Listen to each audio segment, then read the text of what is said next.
All right, we should be live. Hello, hello, hello. Let me know if you're watching from the future. Shout out to the future gang. We're about 30 seconds late. I do apologize. I hit live, but I think my mic wasn't, I don't know. I have a Go XLR, so it wasn't like connecting properly. But, anyways, hello, live viewers. Hello, people from the future. You'd be surprised.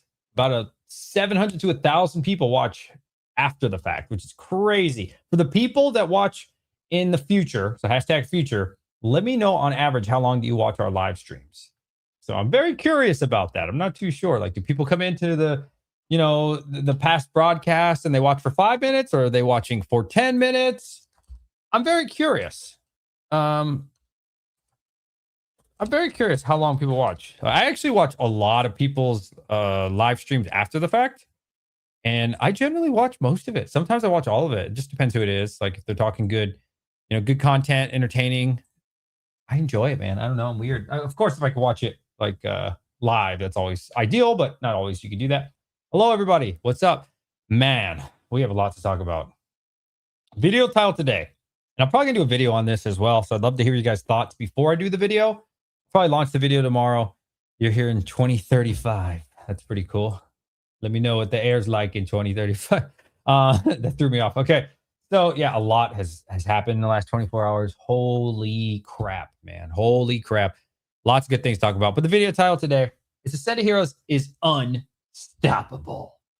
Why this Pokemon set is dominating. Man, this set is so good. So I opened up some of this with the kids. I did post this the other day in the Discord. Wow. I think this is going to 10. Me and the kids got this on a 3-pack. The 3-packs haven't been selling well. So I said, you know what? It's been asking open to send of Heroes. Why not? People on the store don't want to buy the 3-pack. That's fine. We pulled the Mega Meganium. Wow. This is a gorgeous card. Ascended Heroes is such an incredible set, bro. Like, I haven't got to open a lot of it just because it's so expensive and we take a lot of L's. This was our first W in quite some time. To be fair, on our first ETB ever, we did get the SIR for Electros. But, the kids don't get excited for that one. It's Electros, right? Was that Mega Electros? I don't remember. He's such a lackluster Pokemon. Who gives a shit? But it was cool to get SIR. And that's our second one. So I'm pretty happy, pretty excited. And wow, man, Ascended Heroes is... Let's talk about the video title. Let's just do it. Let's just do it, man. It's so good. It's so good. Ascended Heroes... And that's coming from a Prismatic fan, boy, man. Like, it's unstoppable at this point. Let's just pull it up. It really is. I don't think there's any arguing it at this point. It doesn't matter if Pokemon comes out with a bad set. Nobody cares. And Ascended Heroes is just so good. It's phenomenal. Look at the price now. I saw this earlier today for $135. Really no slowdown at all. Let's see the cheapest right now for a good seller. Of course, all these people selling no pack garbage. I wish they would just get rid of this stuff. Cheapest right now is $130 before fees. Probably put you like $134 or something. I don't ever suggest buying from TCG. You also got to be careful on eBay. But man, holding value. I did not expect it to hold this value. I expected it to go to like 90 after a while, maybe 100 range. But wow, it's just so good. Everybody loves it. I think the ETB for the Pokemon set. Let's see a case, actually. That's more interesting to me. Nothing but going up. These are going insane. I sold how many yesterday? We did a stream yesterday. We sold live. It was pretty fun. 22 if you were able to watch that. These are just continuing to go up. Most recent sold 15.19. I have confirmed sales. Not me, but I've seen them on eBay now, 1,600 and 1,700. So cheapest you can get this right now is 15.19. Again, I would not buy off TCG Player. They are not going to double box it. It is worth it to pay the extra dollar, the extra $20, whatever it is, get it from a better site. Even if it's $100 off somebody, I'm telling you, in the long run, on a case, especially a top case like this, Ascended Heroes, you're not going to care that you spend an extra $100 and you got it somewhere better that will double box it. That doesn't have to be from me. I'm not trying to sell the rest of mine right now. Full disclosure, like I think we sold 3 or 4 last night. It's really the most I want to sell at the moment, just because I know they're going to go to 1,600 soon. And then maybe even 1,700. And like I said, they're selling on eBay right now, 1,700. So I also want to get some of that upside potential as well. I paid full market for them when I bought them. And that was expensive. That was a big gamble. So I have been selling them very slowly. I think the cheapest one we sold from this batch was like 14.70. So, upwards of 15 so far. But like I said, they just keep going up. And I'm just trying to be careful. Let's see. Oil Lizard says, if you buy on TCGP, message seller double box. If they say no, have them cancel. Trust me, it works. Nice. I have bought things. I don't know if it was a top seller. I think it was a top seller, but I tried to message and TCG was like impossible, man. It's such a difficult website. They really don't want you communicating with one another. I don't like it, man. It's such a bad website. It's great for singles. And if you just want like binder copies, it's a fantastic site. Love the site. If you're looking for graded cards, if you're looking for good quality sealed product, minty boxes, at all costs, avoid. Now, I can't speak for everybody who does TCG. What I'm assuming is before people put things on TCG, they take out all the 10s, maybe even the 9 that could potentially be a 10, and then they give you the 7s and 8s, which still is near mint, but whatever, right? So you really get the bottom of the barrel stuff. You get very uncentered stuff. You just get subpar stuff overall. It's kind of like the leftover. So I always say, in my opinion, and my personal experience, that obviously is anecdotal to me, TCG is really good if you're just trying to open some packs. If again, want binder copies, but you really do not want to use them for minty or investing. Overall, you could get lucky. Who knows? Maybe there's somebody out there double boxing, but probably not. 22. Everybody throw 22 in chat. Looks like a lot of people were watching yesterday's stream. So in case you're not in my Discord, it is a free Discord for now. It won't always be free, but at the moment it is free. So feel free. I did add a section for my members. There are people on YouTube who support the channel. I think the cheapest one's $4. I think the most expensive one's $5. Really no perks to it besides showing love. And so I thought about it and I was like, you know what can I do for them?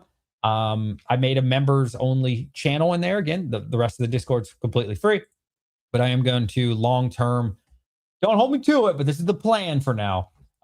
Long-term list things there first. So like, hey guys, I just uploaded this on the store. They get first dibs, a heads up. And then, hey, if they don't want it, that's fine. You don't have to buy anything. I don't care. You can just hang out and be a member for free. That's totally cool.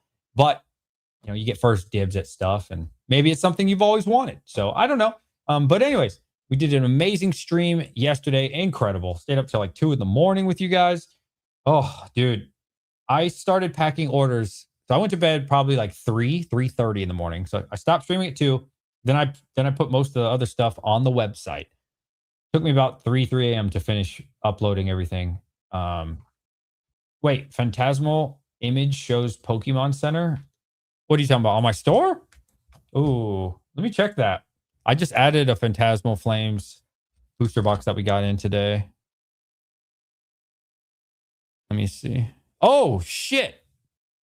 Oh, wow. Good catch. Oh, my God. Thank you. That is definitely not a Pokemon Center. Okay, hold on. I need to... Wow, great catch. That is not cool. Okay. Wow. That is worth stopping the stream for. Hold on. Phantasmal Flames. You'd be an idiot thinking I'm selling a damn Phantasmal Flames Pokemon set for $100. I don't even have one, but touche. Great catch. How do I not have Phantasmal Flames ETB on my computer? Phantasmal Flames ETB. You think somebody would actually be dumb enough to think they're going to get Pokemon Center for $110? There probably would be. Let me take it back. There's 100% people dumb enough. Yes. 1,000%. Some dumbass going to think that. Phantasmal Flames. I thought I was getting a good deal. 80% off market. You scammed me. You scammed me. I thought you were selling stuff for 20%. Fuck out of here. Phantasmal. Okay. Oh, let's see the Phantasmal Pokemon Center. Okay. So, yeah, you're so right. Even on the Pokemon Center one, which is not shown to you guys, I must have just reused, I should say, the exact same photo. My apologies. What a great catch you just did. You saved me a headache, at least.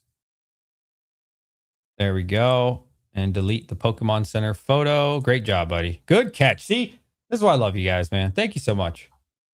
When you get a chance, please refresh and let me know if that is fixed.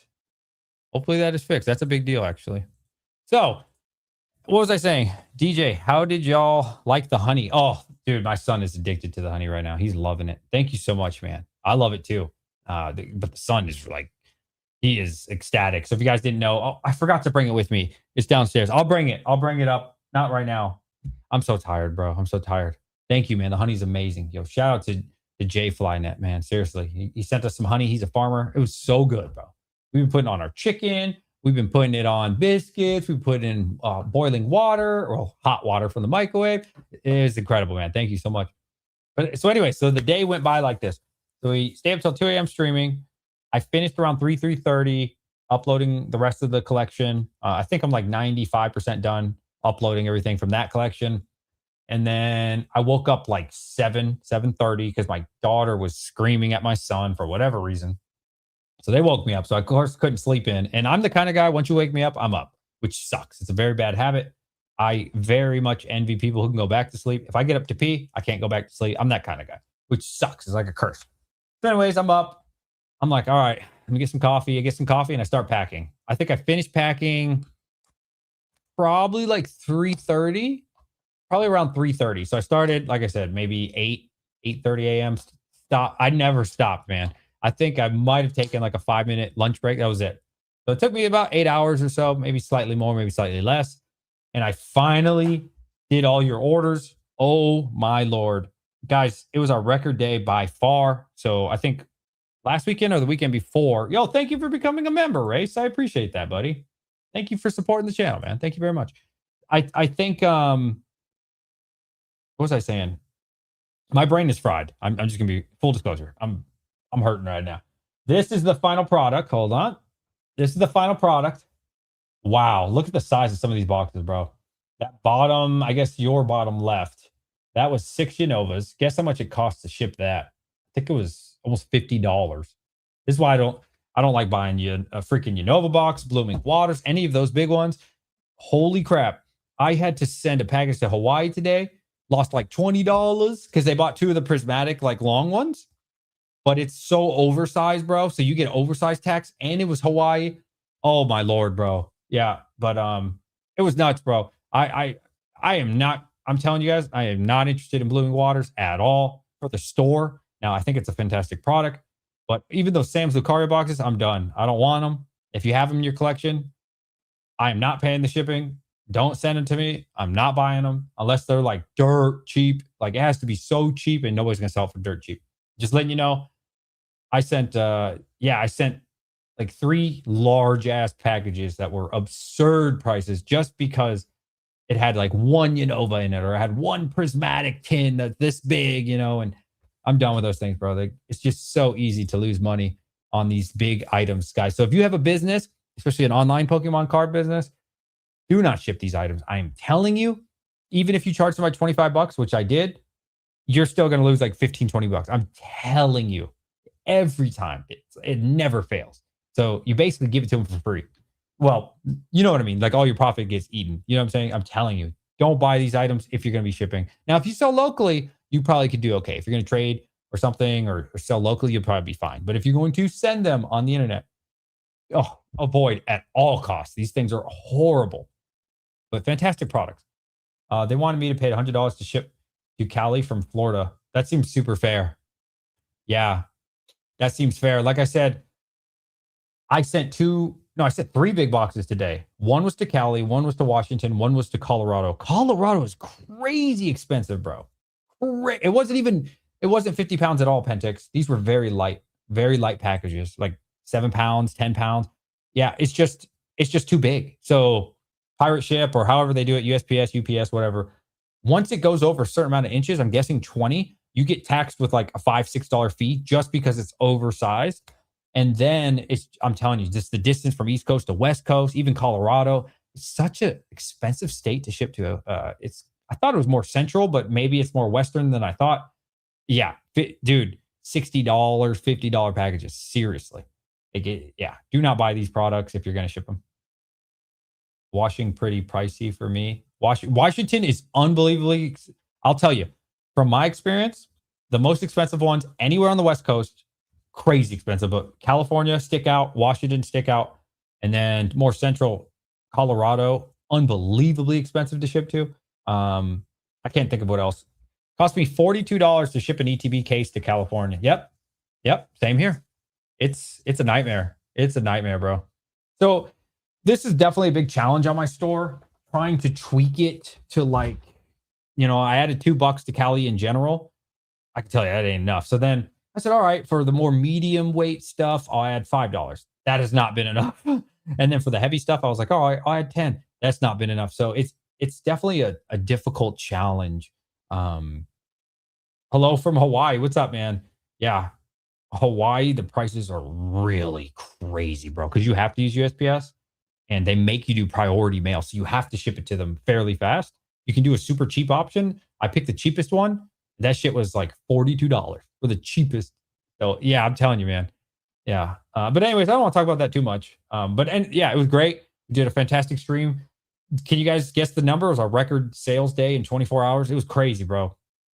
It was insane. And honestly, we could have done more. I just had to go to bed. I was too exhausted. I was really tired. Why don't you have a shipping calculator? Um, it doesn't do that on Shopify, to my knowledge. It's like it's not that sophisticated, I should say. Um, yeah, it's not that sophisticated, man. It's really not. It's not. It's like, okay, how much do you want to charge for this state for this weight? That's it. I wish it was more sophisticated because there are certain places in Texas that shipping's not bad. There's other places in Texas from customers that wherever they live is super far away from like civilization. So they'll tack on an additional $5 to $7 just because of their location. And that's unfortunately not something that Shopify offers, right? I wish I could go into it and say, okay, this is the state of Texas. This zone in particular, I need to add an extra $6 just because I automatically get charged an extra $6. But again, Shopify is not like that. It's like, okay, Texas, right? I wish it was more precise. I could say this zip code, right? These zip codes, extra $5, or because the same thing happens in Washington. There's this one place that you have to drive. I'm guessing I Googled it. You have to drive like over some bridge. They live way out there in Washington State somewhere. It's very difficult for the mailman to get to. So those kind of things are tough. Can't code in. I don't know how to code. Since you have a presence on YouTube and are trustworthy, you might offer breakdowns for those big products. I have. I've asked many people. I've been begging people, please, can I break down these products for you? No takers. Everybody wants the sealed product. I've been begging. Like these lunch boxes. I would love to sell these as loose packs. Um, these are so expensive to ship, especially if there's more than one. Like this product, it's fairly heavy. It's probably 3 pounds, but it's metal, right? It's really big. If you put 2 of these, bro, the box is this big or like this. It's really terrible, and it's only 6 packs. There's a lot of extra packs and not packs, but like extra bullshit in there, and it just very expensive. But yeah, for sure, I've asked people, but nobody wants to. They just want the sealed product, and yeah, I wish, man. Maybe eventually we'll get to that point. Maybe we'll get lucky. Some streamers will see us, like some whatnot guys, because this is 6 packs. It's 2 Destin, 2 Journey, 2 Mega Base. It's a lot of packs. That's a good amount. You have fun with that, especially if you buy 2 of these. You have a lot of fun. But yeah, most don't want to lose packs anyway. Risk loose packs. Uh, I mean, there's definitely a lot of people who trust loose packs because like look at whatnot. I mean, Nostalgianomics is always doing great on YouTube. There is plenty of people that trust loose packs. Plenty. Like look at Wentz, whatever. I mean, he gets 200,000 views every stream. 200,000. Now, to be fair, that's over the course of the entire live stream. There's literally probably a couple million people who trust loose packs.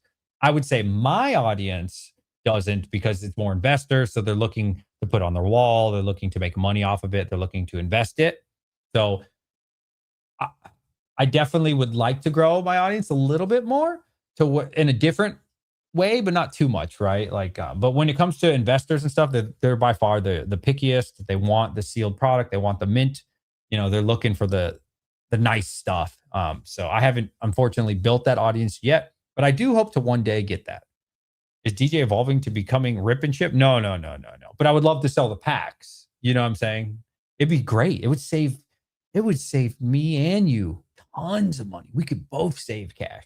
It'd be great. But then again, you have to find people who want to open packs, right? And a lot of my viewers don't open packs. A lot of my viewers, like I said, and I get it. You know, I'm a sealed collector too, so I understand. Okay, Ascended Heroes, man. What do you guys think on Ascended Heroes? God, such a great set, dude. Anytime I put something to Ascended Heroes on the store, except for these 3-packs and 2-packs right now and the tins, I'm having issues selling those. To be fair, I did not upload the case yet, so maybe somebody will want that. I'm hoping because I have tins on here for Ascended. Let's do. I did write in there if you buy 40, you get a sealed case. We're like $1.50 under market, I think. I paid 19.50 or something. So, you know, I can't really go much cheaper. Oh, somebody just bought our Phantasmal. That's nice. I can't really go too cheap on this, but I wasn't even charging a premium for it. You can get a sealed case of these if you buy 40. I thought that was super fair. No sealed case premium. I got 2 of them. So, yo, gotta catch them all. What's up, bro? Or excuse me, gotta mitch them all. Bro, I've been loving the Instagram stuff, man. Ascended Heroes is my first set. I buy a sealed case. Nice. Yo, TRJ, DJ Digital Rips. Where can I sign up? Hey, man. Hey, I haven't been reached out, but you never know. Ascended is amazing. Too expensive to rip, though. You think so? You think it's that expensive? I don't think it's that expensive, to be honest. I think it's like $12 a pack. Prismatic's $12, and you get, in theory, you get a lot more fun with Ascended. I mean, honestly, even Stellar Crown, we just got 200 packs of Stellar Crown. I don't know if any of you are looking for. They're not loose. They're all 1 or 3 pack. They're like in a like stupid promo thing. So a bunch of. I got 200 packs of Stellar Crown. If anybody's looking, excuse me, somebody's already claimed 15. So I have 185 Stellar Crown. And I need to put some other stuff. We got some new stuff in the store today. I didn't even show you guys. We got 2 collections in today. They're smaller. They're not like the one yesterday, but I could quickly show you some of the stuff that came in. Of course, you got the 151. I'm going to take this off the site pretty soon. I got a feeling these bundles are going to go up. And nobody really wanted them. What is new? When did this sell out? Yeah, this is a pain. Do not buy this product if you're going to ship. Oh my Lord. This is just as big as Blue and Waters, bro. Holy crap. That's expensive. Just a pro tip. These have been selling really nice. These have been selling really good. I had them at $30, but I did the math and I messed up. I bought them for like $26.50, $27. That wasn't really making any money. I had to raise a couple bucks. I think Pokemon's doing $40 on those. Dude, Japanese has been so good lately. Something's going on in the Japanese market. Remind me to talk about Japanese. Holy crap. I'm getting bought out every time now. It's crazy with the Japanese market, man. Like, oh, I sold a case of Perfect Order today. Could you believe it? I put that one up for only $1,200. That was $200 per. I just need to move some funds. When did the Phantasmal Flames sell out? I just put this on there. I just put this on there too. Market on Perfect Order ETB's been moving up. So I'm so glad we didn't fire sell all our Perfect Order. It's starting to pick up. We're back up to 75. I got them for sale for 73. So we're recovering. Look at that. We're recovering on Perfect Order, man. I finally sold a case today. We just loaded ETBs a little bit under market. Feeling good on that, man. These loose ones haven't sold. That's fine. We just added this. We added Mega Evolutions. That's like $5 under market. It's nothing crazy. I added a case yesterday of Journey Together. Journey Together is an interesting one right now. If you look at the case of Journey Together, look at this. Believe it or not, Journey Together. Wow, it just went up again. This thing's moving, man. This thing's moving. These cases last sold 1,100. Look at that. Last sold 11. Liquidity is rather low, but oh wow, that was a while ago. Actually, I take that back. That was a while ago. The cheapest one you could find right now is 1,100 from a no name, or 1,145. I got them for 1,000. I think they're gonna move. We sold Twilight Masquerade case yesterday. That was really good. That's been moving. I think a lot of these sets, besides SP 1 through 4, so like the second block to rotate out, I think we're gonna start seeing a move pretty soon, man. I really do. You know, the next block, we already know 151, Obsidian, Paradox, all those, Scarlet Violet Base, blah, blah, blah, Paldean. But the next block, I think you should at least consider a little bit. I'm not saying go heavy into it. Don't go heavy into, Twilight Masquerade, but a little bit of exposure. I think you'll do fine on a little bit. Would you ever consider making mystery repacks? Fuck no. No. Mystery repacks? Nah, hell no. Absolutely not. I'm not that kind of guy, man. I'm a straight up kind of guy. You might not like me, you might not like my style, but we do good business. This is what you get. This is what advertised. This is what you get. It's simple as that. I don't like mystery packs myself, so I'm not going to sell that to my audience. I'm a straight up kind of guy. You know what I mean? Like I said, we just bought another collection tonight. Paid the guy real fast. Very little talking between us. It was great. And that's how we do business, man. We're like real straightforward, dry cut, old school business, and that's how I like it. So mystery packs, no, because you're gonna expect $100 value. You might get 90 or something, and then you're not really happy. And even if you do get $90 or $100 of value, it's some crap, like something you don't really want. I don't like that kind of business, man. I don't like secrets. Oh, look what else we got on the store. I am not listing this on the store because it's a super expensive item. So if you want this, it's got to be a private sale, and I'm going to vet you to make sure you're good. Just got this in. Look at that, TRJ. We got this into the store today, but I'm going to sell that in a private sale. Extremely clean UPCK Sword and Shield. Oh my Lord, 2022, baby. That is a very clean box. I want 2K for it. And it's pretty interesting to look at. So if you look at, let's see, Sword and Shield UPC case. This is a very interesting one. Now, my friend pointed this out to me. He recommends not selling it, so I might not sell it. But last sold was $19.59. Now, here's the thing. The next one you can buy is $2,200. Look at that. There's only 4 of these on the market. That's it. And then it goes to $2,700 minimum. And then that's a no-name seller, by the way. And then it goes to $3K. So you just need these 4 to sell. And this puppy's gone, bro. This puppy's mooning. So my friend's like, dude, do not sell that for $2K. And I'm like, I got to churn and burn. He's like, do not sell it, bro. Look at TCG. There are none available. It's too rare. So I'm like, I'm on the fence. And it's a really clean box, right? It's really clean.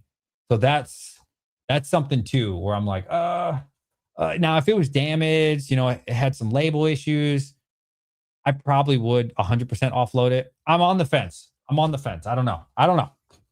We'll see. So that would, if I sell that, that'll be a private sale. I got to think about it, man. I don't know. Is my Japanese Charizard SIR from Phantasmal Flames going to pass the English one in price? Or is it just sealed that's going crazy? Oh, no. The Japanese Charizard is just as expensive, I think, right? The Japanese Charizard, dude, Japanese right now is booming. For the good sets, the specialty sets, look, you got to pay attention to this. Guys, like, even if you don't like Japanese, it's booming right now, bro. Japanese Charizard Inferno X. Like, it's nothing to joke about, man. It's really booming right now. There's a shortage going on. Remind me to talk about this in a minute. Look. Oh, shit. I didn't mean to go to that. Let's just do straight up the Charizard, because you asked about the Charizard. Look at this, bro. Some of these Japanese 10s have been going crazy. That's moderately played. Hold on. These things are booming right now. And people are figuring it out because now the prices are... Dude, last sold $700 for Japanese. Are you kidding me? 700. Like, this is wild, dude. Look at this. This is Korean, so ignore this. The only one available in Japanese right now is $800. Literally $800. No, this shit is booming right now. Japanese is on fire. And a lot of people have no idea this is going on. What is the price of the English? Phantasmal Flames Charizard. And we saw this when it first came out. It's only a little bit more expensive, but it's not far. And if, to be honest with you, what's a better deal? Let's see.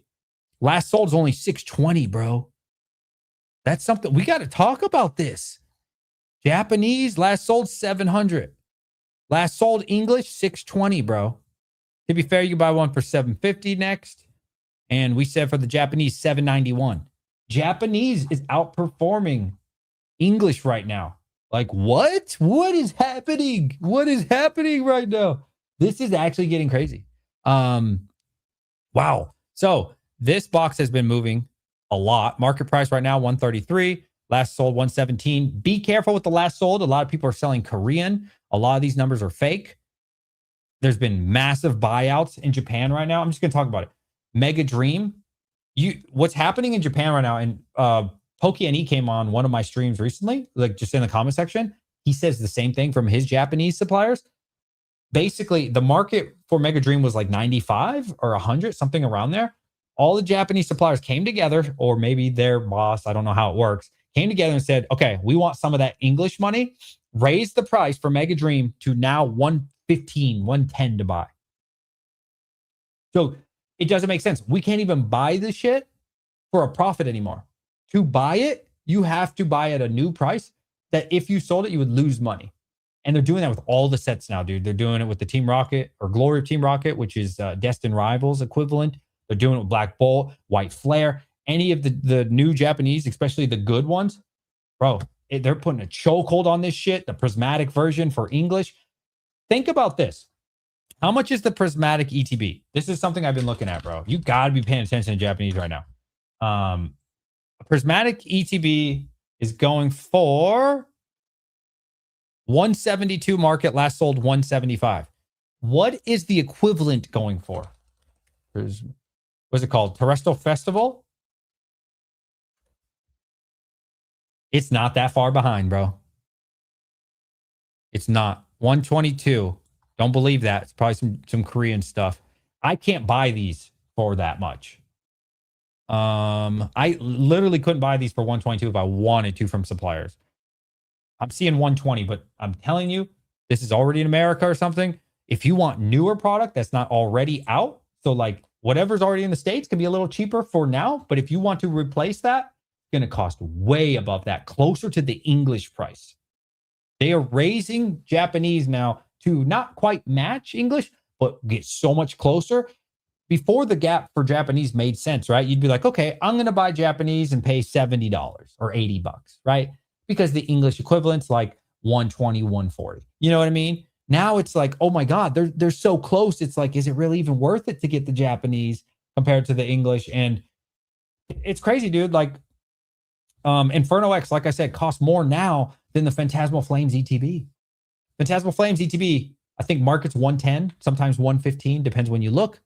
The booster box, 140, 130 range, sometimes 125, costs more than English. That's where we're at. Something's going on, man. Something's going on, and they're raising the prices.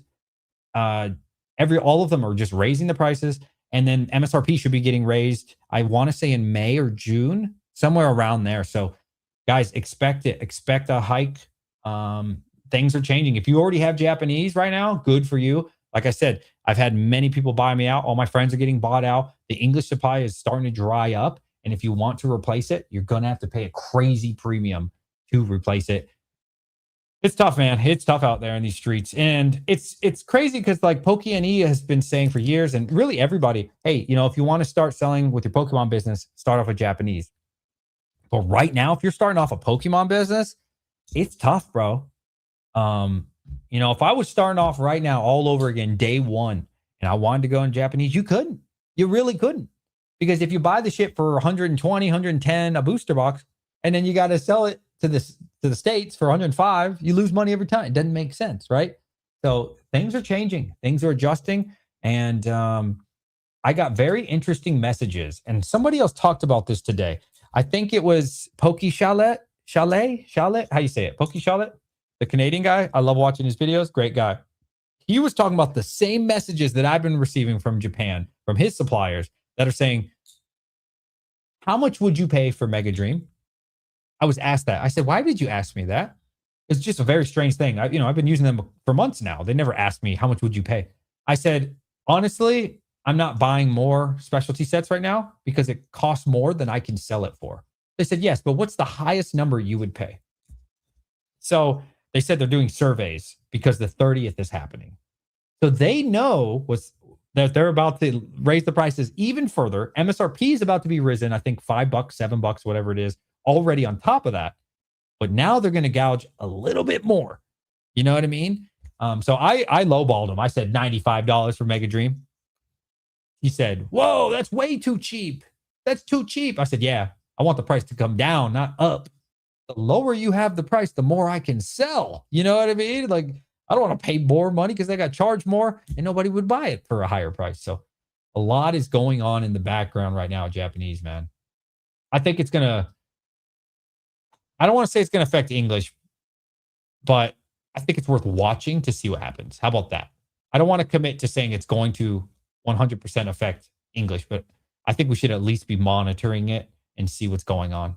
It's big hikes, big prices change, man. What do you want me to raise the price to? Someone literally just bought all my V-Star Universe Holo Gengar and TCG player today. Yeah, makes sense. Yeah, let's see what that's going for. V-Star. Let's see. V-Star Universe. What questions you guys got for me? Let's see. Yeah. Is it this one, right? Yeah. Look at that. There's not many. There's only 2 left. They put it up for $40 and $50. What the hell?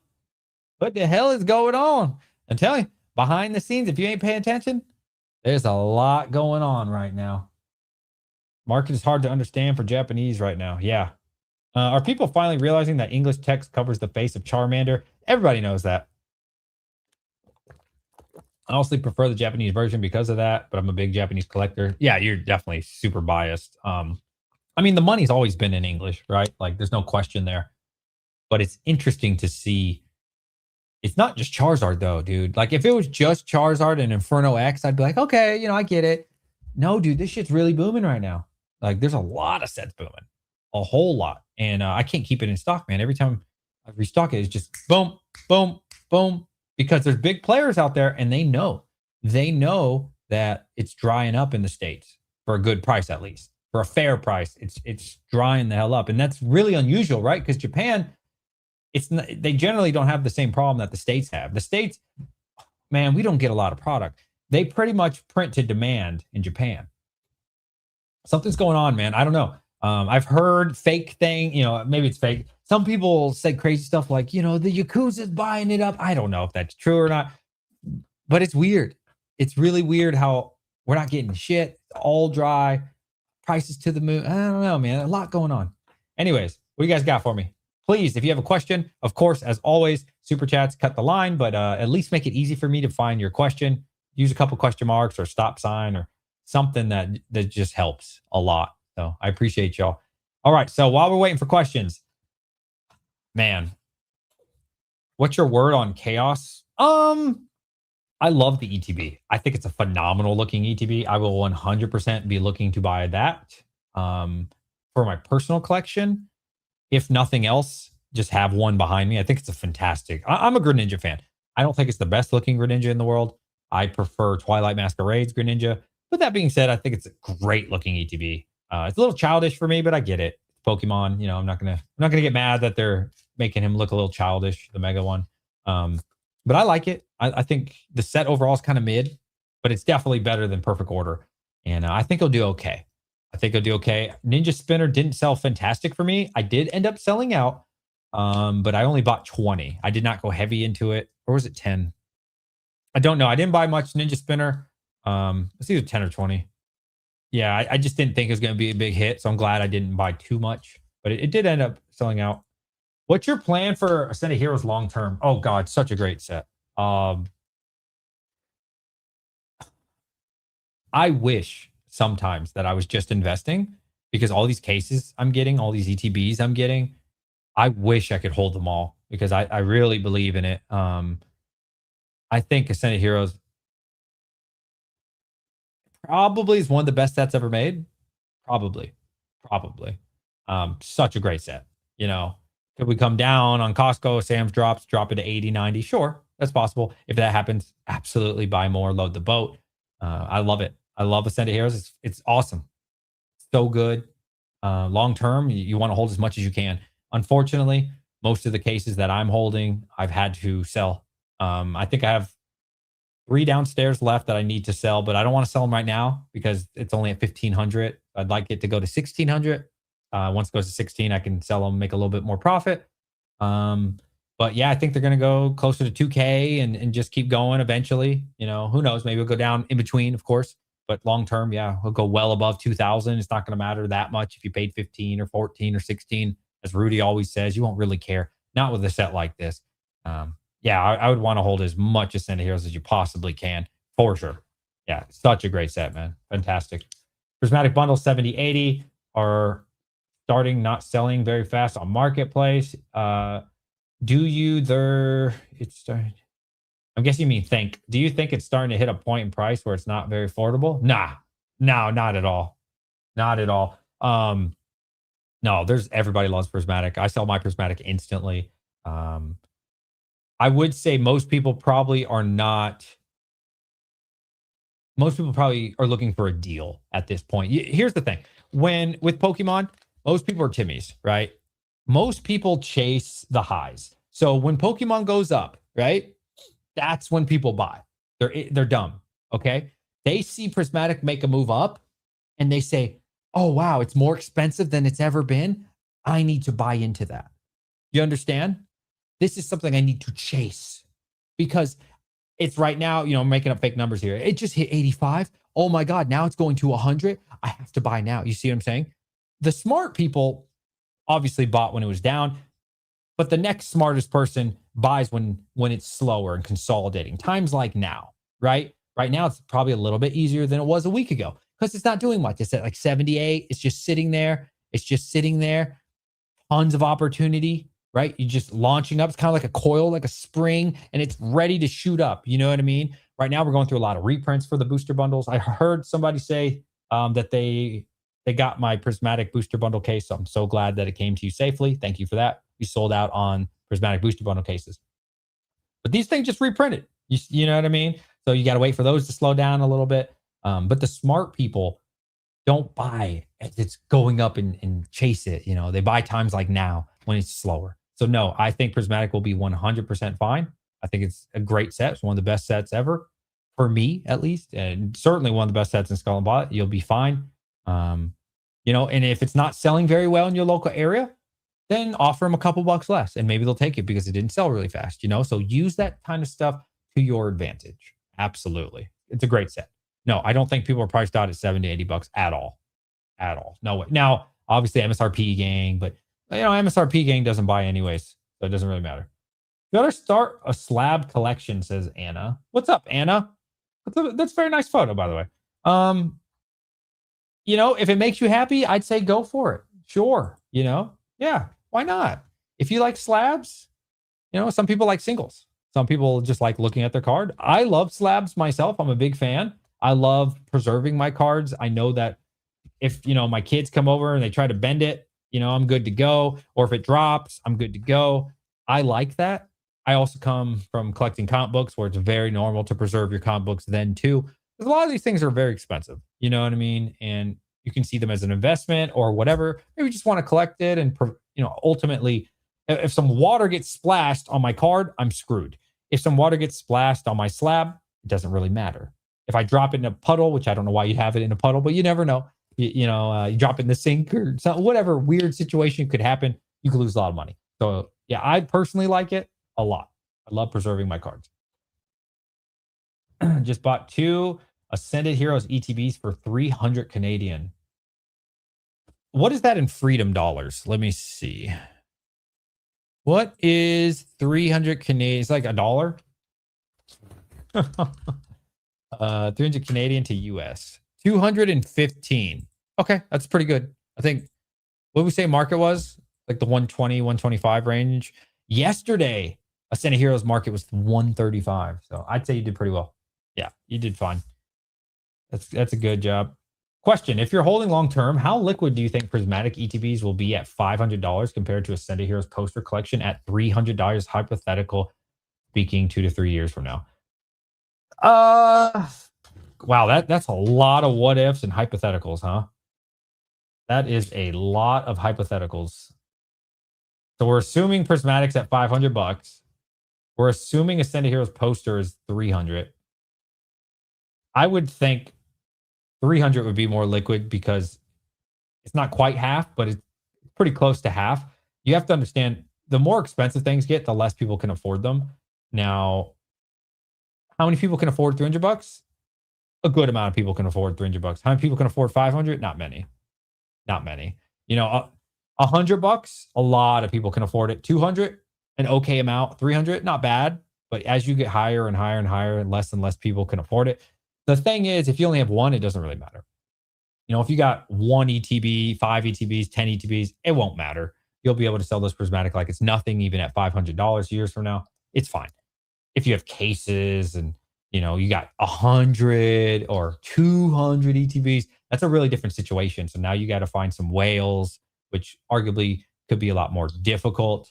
Um, but I mean, I think both of those are fantastic products. I'm always going to pick ETB any day. However, you didn't really pick a fair comparison. If you would have said a $300 ETB versus a $300 poster, that is a very different situation. But we're talking about a product that's only 300 versus something that's nearly double. So very, very unfair, loaded question in a way. Yeah, I would say. Yeah, absolutely. Yeah, I think a better comparison would be 300 versus 300 or 500 versus 500 personally. Um, yeah, both great. Both great. What are your thoughts on Spanish? I can get an aged Spanish version for 80 bucks. I don't I really don't experiment with anything but a little bit of Japanese. I'm really English all the way, but I do sell Japanese and I think Japanese is really fun. So, could Spanish do well? I mean, I really can't comment on if it'll do well. I'm just not educated on that. For 80 bucks, sure. That sounds fine to me. Like, yeah. I mean, wait. What are you getting for 80 bucks actually? What type of product? I would not be buying an ETB for 80 bucks. No, hell no. Don't be a cheap ass at that point. If you're talking about ETBs, just pay up the 125, 130, whatever it is for market and get the English. I'm sorry. I'm thinking booster box, but that doesn't have a booster box. Now, if it was, no, you said ETB? Absolutely not. I would not be spending $80 on a Spanish ETB. No, absolutely not. No way. Just buy the English at that point, man. Like I said, if it was 30 bucks, maybe 40 bucks, yeah, sure, buy one, have some fun with it. But what do you guys think, chat? Absolutely not. I think the price is way too close to English. No way. No way in hell I would buy that. Thanks to Chinese exclusive artworks will do great long term. Yeah, they could, right? As Rudy always says, and a lot of OGs and people have been around for a while, when the bear run comes, because it will, some of the first things to get slaughtered are the non-English product. Slaughtered. Singles get slaughtered in comparison to sealed products. Sealed product, English, not saying it won't go down. Some products will get slaughtered, but in comparison to a lot of other stuff, you're going to be better off. I mean, everything in a bear run gets slaughtered, but definitely the foreign sets, forget it, And we're not talking about, well, DJ, I showed the Chinese Mew exclusive population 10. Okay, shut up. We're talking about like normal stuff, guys. People aren't big dicking it out there buying population 10 Mews. Okay, we're talking about the normal stuff. Um, yeah, you wouldn't buy it. I wouldn't buy it. English all the way. Closest is Timu, Pokemon, which is Japanese. Dang, that's crazy you say that. Pokemon is Japanese. Pokemon is a Japanese company. Pokemon came out in Japanese. If anything, English is the Timu. There's nothing English about Pokemon, actually.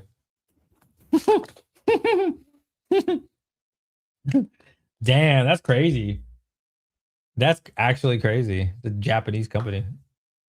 What? That's wild. And now I will say the Japanese cards are far superior to English. I mean, far superior to English.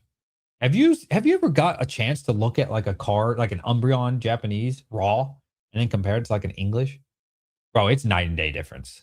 I mean, Japanese cards by far are so much better than English. By far. Like it's not even in It's like one looks fake versus the other. That's how good Japanese cards are. Now I get it. English is way better. Um, that's why I mean English is better for money, right? Like absolutely. If you're trying to make money, if you're trying to invest, 100% go English. Um, but Japanese is on like a whole different level. Like it's crazy, bro. Oh, you said it's a joke. That's funny then. Yo, what's up, Rude? How you doing, buddy? I got 6 Ascended Heroes ETBs for 720. Brother, y'all got to start Googling USD, man. Come on now. Hold on. Yeah. 720 New Zealand to USD. $411. That sounds really good. Let me see. That sounds really good. 411 divided by 6. $68.50 US. Wow. That's actually phenomenal.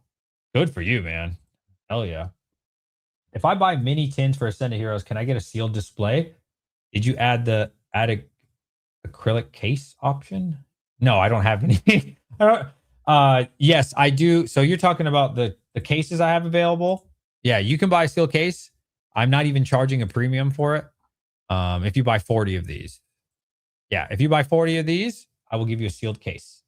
They're not super pretty, but you know what? You're also not paying for it, right? You're not paying a single dollar for the premium. So, you know, yeah.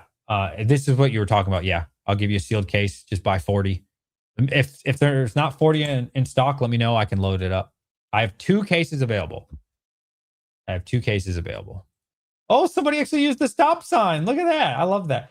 That helps me read your questions a little bit better. One moment. I'm making sure I have 40 in stock for somebody. It might be yeah, I only have 16 in stock. Oops. Let me up that number a bit. We're going to do 24. There you go.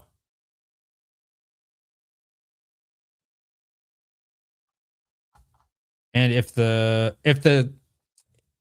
you buy those and the shipping's over $25, let me know. I'll have to figure that out. It should not be over 25 for a case. Depending on your state, it'd be like 20, but yeah. AH is 10 mini 10 per display. Oh, you're talking about the little display? I'm talking about the real deal case. Hold on.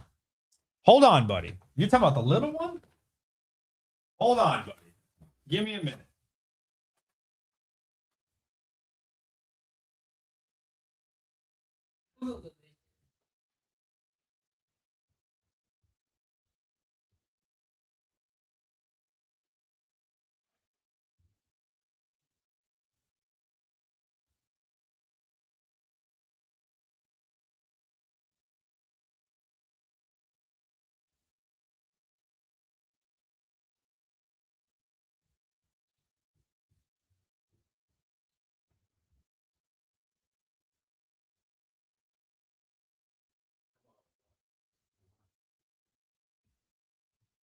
Hold on.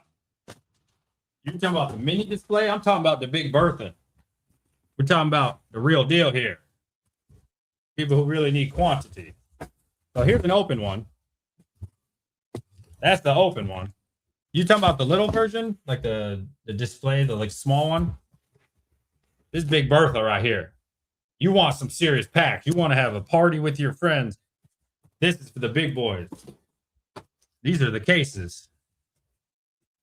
Now, like if you're a rip and shipper, you want to buy something like this, maybe. This Big Bertha. You know what I'm saying? 40 freaking tins. That's 80 packs. 80 freaking packs, man. This Big Bertha. I got 2 of these cases. I haven't put them on the store yet. This one's a little ugly, but who cares? You know, like I said, I'm not even charging a premium. You just got to buy them straight up. So, yeah. Oh, you want the little one? Okay, yeah. How much is a case? I'm not even going to charge you a premium. Just do the math. Just do it. Just do the math. Look, 2250 times 40. Yeah, I can look up I think we're $1 or 2 under market, so you end up saving a lot of money. To be honest, look, Last sold was 25. Current one is 22.54. Let's see. It's kind of in that same range. Yeah, the cheapest you can get right now is $25 from a good sale. A good. That guy's not even reputable, actually. The first reputable person is 26 bucks a tin. I'm charging 22.50. I'm way under market. If you consider them all up. If you add them all up like times 40, that saves you a lot of money. That saves you a lot of money. But again, I get it. That's like more business to business. If you had an LGS, that might be good for you. If you're a rip and shipper, that'd be good for you. Or if you wanted to open a shit ton of packs, it'd be good for you. But yeah, it wouldn't be good for like, your average person wants to open up 10 packs or something, you know what I mean? Or it would be good if you wanted to open a bunch of Ascended, but like you want to spread it out over time. You know what I mean? So like today, you and your kids open 5 tins, and next week or next month, you open another 5 and you like spread it out. That would make sense. But I think generally cases are for more like business kind of deal, or rip and ship for something like that. Or, it's just somebody who wants packs long term and they know they're not weighed and they're safe. And hey, man, as Rudy always says, there is something to be said about unweighed packs. Like the value of knowing for sure that these packs are not weighed, like long term, that holds a lot of value. How do I know? Something like this. Silver Tempest. Okay. Silver Tempest packs. To be fair, it's a different era. Just go with it. These are a slow mover. Now, do I weigh them? Hell no. I don't give a shit. Has somebody ever weighed them in existence since they've been around? There's no way for us to know. I'm just gonna be honest with you. These are a slow sell. That's why I price them accordingly, right? I think they're like $10 a pack. You can get prismatic for more expensive than this Sword and Shield, right? Very affordable, very cheap for what it is. However, if you get some Sword and Shield, and I think I just listed some Sword and Shield sleeve boosters, those sometimes cost double because the chances of it being weighed accurately is so far less. So people pay up. Look at Lost Origin. Look up a sleeve booster pack of Lost Origin. I want to say it's $19, $18 a pack. You can get a loose pack for like 12 because people will pay that premium knowing that it's not loose pack. And so it's kind of the same thing there.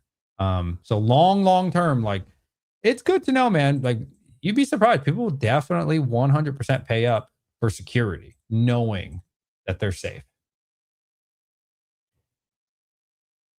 Everyone see dude who pulled 2 God packs from 1 tin. I feel like I've seen that, but I didn't see them actually open it. I've seen like the reaction to it. You'd open all of them. I wonder how many God packs are in those cases right now. I bet you there's one, right? There's got to be one.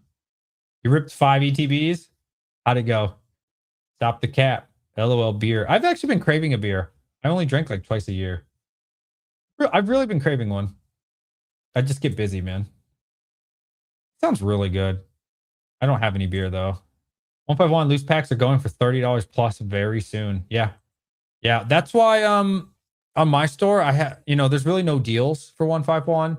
I just been putting them at market. Is anybody named Jacob? Oh, I know this guy. He orders a lot. Let me see. Oh, he just bought our last ETB. Thank you. Thank you, Mr. Jacob. Pretty sure he orders. Yeah, he orders a lot. I see his name all the time. Shout out to you, Jacob. I don't know if that's any of you. Jacob's a good dude, man. All right. What a great guy. We got 5 orders in. Let me see what else you guys have been ordering since I started the stream. So I named Sean. Thank you, Sean. They bought 2 Neil Zero. Oh, 2 Neil Zero and a perfect order sealed case. That was earlier today. So that's just one I didn't pack yet. Phantasmal Flames ETB to Kadeem. Thank you very much, Kadeem. And then we already talked about Jacob. Well, thank you, everybody. Prismatic poots in my face every time. Prismatic's tough, man. Like, you got to open up a lot of Prismatic. How we feel about Chaos ETBs? I think it looks awesome. The promo, I don't know what the promo is. Chaos Rising promo. I actually haven't even looked, man. I'm such a busy guy these days, man. Is this it? Oh no. No. No. This? No, this gotta be a troll. It's cute. Really? I mean, it's cute. I'm not gonna lie. It's cute. I mean, that's it? Oh man. I'm telling you, Send It Hero's so good, bro. I don't know. All these like bad sets or like mid sets just make Ascended so much better, don't they? When there's 80 empty tins and no SIR, feels bad, man. No, you would definitely get one. I mean, I guess statistically it is possible to not get one, but 80 tins, that's 160 packs, bro. Like, you should get multiple SIRs out of that. You know what? I'm gonna open a 10. Fuck it. What are you guys feeling? This one? I'm feeling good. I'm about to pull the Gengar. About to pull the Gengar. I like how with these Ascended Heroes tins, they put the plastic all the way to the top, so you can't take them off. The Black Bolt ones, you could just slide these bitches. You can't do that on these. Have you guys seen these? Maybe it's just because these are from like a sealed case. I don't know. The quality's different than like Walgreens or something. Look at that. You can't take these ones off the way you could with the Black Bolt. The Black Bolt white play, you can just go like this. You could switch the packs on people. These are like, I like this security. This is way better. I'm going to do it. Here we go. Here we go. Ascended freaking Heroes, boys and girls. Here we go. Here we go. Oh, it's my first 10. I love 10. My 10 luck is always good. I've got some of my best cards from 10s. You ready? We're just going to open two. 2 packs. Ready? Oh, nice. Okay. I already had this. Badoo. We got an IR, though. Hey. Yeah, the rest is nothing crazy. Okay. That's pretty good. That's pretty good. Next pack. I told you 10 luck, boys. Girls. Any girls in here? Type 33. Oh, it comes with this. That's cute. And oh, it comes with a card too. I'll give this to my daughter. She'll like this. Chikaroda. It's pretty cool. No coin. Interesting. They got rid of the coin. That's kind of sad, actually. My daughter collects coins. Yeah, my daughter collects all the coins, so it's kind of sad, actually. Made your money back? I don't think so. That's like a $5 IR, isn't it? Wah, wah. Yeah, story of my life right there. I don't think Badoo's very expensive. I'm guessing $5. That thing's really nice. A little top heavy. A little top heavy, but hey. It's a cheap one, right? It's a cheap one. The next 5 tins going to be only EXs. Hey, EX is a hit, though. It is a hit. It is a hit.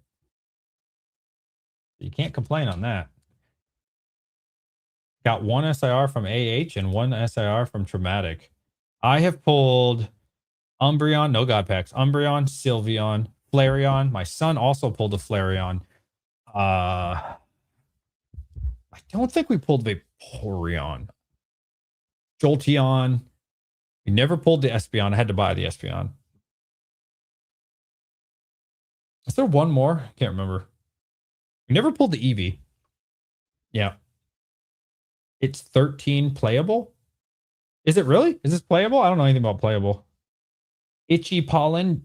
Okay, during your opponent's next turn, they can't play any item cards from their hand. Sounds like a waste of turn. But hey.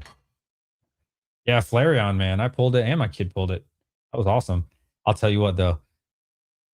There's 2 types of people in this world. There are people who love prismatic evolutions, and then there's everybody else who never pulled an SIR. I'm not saying it's impossible, but I have yet to meet somebody who's pulled an SIR from prismatic that did not like prismatic. Ask the people who don't like prismatic. I almost guarantee you they've never pulled the SIR. But once you pull that SIR and you get a couple $100 up to a couple $1,000, change your freaking life. Change your whole opinion. What y'all cooking for Easter? Oh, dude, I don't do Easter. I'm not religious at all. So we just, we might find some place that's doing some egg stuff, but nah. And Easter's not a thing too in Korea. My wife's Korean, so I'm already not religious. She's not religious as well. And then she's also from Korea. So it's not even like a Korean holiday anyway. So we don't, it's not our thing. But dude's about 15. That's pretty good. Yeah. Yeah, that's pretty good. Have been letting go of some prismatic products to pick up Sword and Shield booster box. I know long term prismatic is great, but I feel Sword and Shield is way more stable and still affordable. Okay. Hey, if you like it, I love it. Will you open up a few more packs if purchased? It depends what it is, man. Sometimes this gets out of hand and people will open Jap or buy Japanese. I will do it, but I'm not going to do Japanese because it takes too long. Just full disclosure. Like I've had, and I appreciate everybody that wants me to do it, but I've had somebody buy 2 booster boxes of Inferno X and it was 60 packs and it took me a long time to open. But yeah, depending on what it is, absolutely. If you pay for it, I will open it on stream, but I don't want to get out of hand and like do it too much, you know. But yeah, for sure. Any cool play, and that's better for me. Shipping's way cheaper. So, any cool plays you've been making recently? Do you want me to be honest with you? There has been plays that I have wanted to do. I'm up to my neck in work right now. Uh, this business, it's a good problem to have. This business, bro, is exploding. Yesterday, we did $13,900 in sales. 13,900 in sales, bro. Yesterday alone. Like, bro, I don't even have time to think. I'm not even gonna lie to you. Again, I'll show you the photo in case you weren't here. I don't, dude. All I can do with my time right now is try to find more collections and pack orders. Like seriously, and still try to figure out how to wage my family life. Look at this, bro. This is what I sent this morning. This is just one evening of orders, bro. This took me about 8 hours to pack.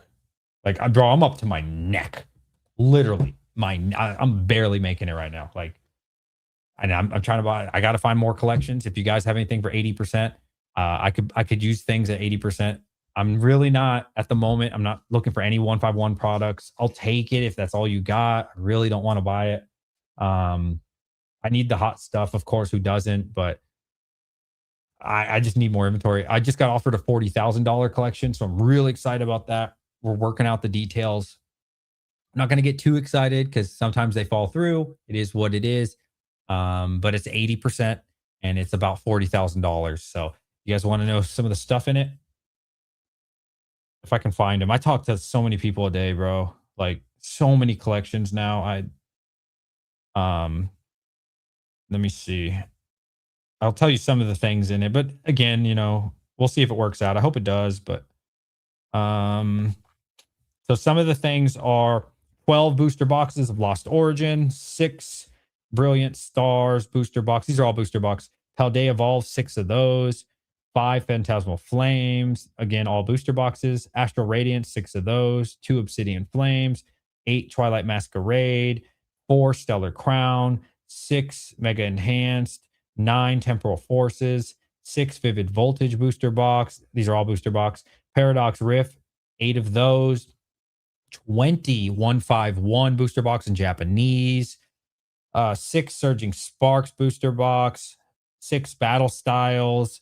6 Scarlet and Violet. Journey Together Enhanced, 6 of those. I really don't want those, but it's part of the collection. I already have a bunch of those on the store. 4 Shrouded Fables Pokemon Center. Really don't want those, but it's part of the collection. 20 Shining Treasure booster box and 10 of the Ruler of Black Flame booster box. We're talking about heat. You know what I mean? That's every single one of that. Every single one of those is a booster box. It's only a booster box collection. So we're in the talks right now at 80%. So I'm trying to make it work as best as I can. $40,000 collection. Yeah. So that's why I say, like, thank you everybody who reaches out. But right now I'm being really picky and really selective with the collections because I'm getting offered stuff like this at 80%. You know what I mean? So thank you everybody who reaches out, seriously. And the worst I tell you is no. I will say I don't waste anybody's time. I'm very upfront and I'm very fast. You know what I mean? I won't waste your time. You send me your list. Tell me what percentage you're looking for, a rough ballpark. And I will tell you right then and there, I will not waste your time. We won't talk very long. I'll say, hey, thank you so much for reaching out. At the moment, I'm not buying that. Or, hey, you know what? I am very interested in that. Or, hey, I really only like the top half of your collection. I'll pay strong on the top half. The bottom half, bro, I'm going to be really low on. We can figure things out. You know what I mean? But it'll be real quick. It'll be like 30 seconds of your time. Not a bad rate based on what you say. You make around 20. I don't make close to 23%. Based on 13,400 and you worked 8 hours, you made 385. I don't make close to 23% margin. I can tell you that right now, Angry. Not even in the ballpark of 23% margin. I would say, depending on the item, um, from yesterday's collection, I probably all in made about 12 to 13%. Probably. Because you got to factor in Shopify steals 3% right off the bat. Okay. I lost my ass on shipping on a lot of shit yesterday. A lot. Like I said, the one to Washington, I lost like $20, 25. I don't remember. The Unova one, the guy did pay extra, which I really appreciate. I didn't ask him. He paid into it beforehand. He knew it's going to be expensive to buy Unova, so he took care of me. I really appreciate people that do that. He knew it was going to be crazy. The one to Hawaii, I lost like, I don't remember, 25, $30. That happened like 3 times. And then all the people in California, I lost, depending on the size of it, anywhere from $3 to $12. So that ate into the profits very heavily, for sure. So yeah, I'd say about 12 to 13% I probably made. So yeah, it was good. It was good. It was a lot of work, but we still have some of the stuff to sell. And yeah, it was good. DJ, your garage air conditioning? Nope. It's hot shit in there. Or where the cards are kept? No, dude, they're only in there for maybe, most of the things I get are gone in 24 hours. Like literally 24 hours. No. No. Now my house is air conditioned. But no, dude, like I get products so fast, it's gone now. It's gone. Like it's liquidated. Like that's why I say I don't even, there's no point of even me bringing stuff inside my house anymore. What used to happen is I would buy a collection, I'd bring it up here, I'd sit it all here, and then I would have to, I get an order and I have to walk all the way downstairs, pack their order. But now that was when my store was slow. Now my store is crazy, bro. As soon as I do like a YouTube short or tell my Discord or do a live stream, hey, we got a new collection, it's gone. It's liquidated, all of it. Or like whatever I list is liquidated, So last night I probably on stream only had like 70% of it on there. I stayed up till 3:30, listed the rest. So, obviously that kind of pushed out, but there's no point. It'll be gone out of my house in less than 24 hours. You know what I'm saying? So there's no point of bringing it into the house. It won't be there anyways. Keep the first order in the garage. How can we get 100 cases of AHETBs? I can get you 100. Do you have the money? But you got to give me, I'm going to make some money on them. I'm going to make at least $50 a case. If you're serious, I can get them. No problem. But you got to pay up. And I need the money up front because I have to wire my guy. But if you're serious, I'll just tack on $50. Most people are going to charge you at minimum of 100 a case, but I'll do 50 a case. If you're serious, wire me the money and I'll get it ordered, man. I get you that. No problem.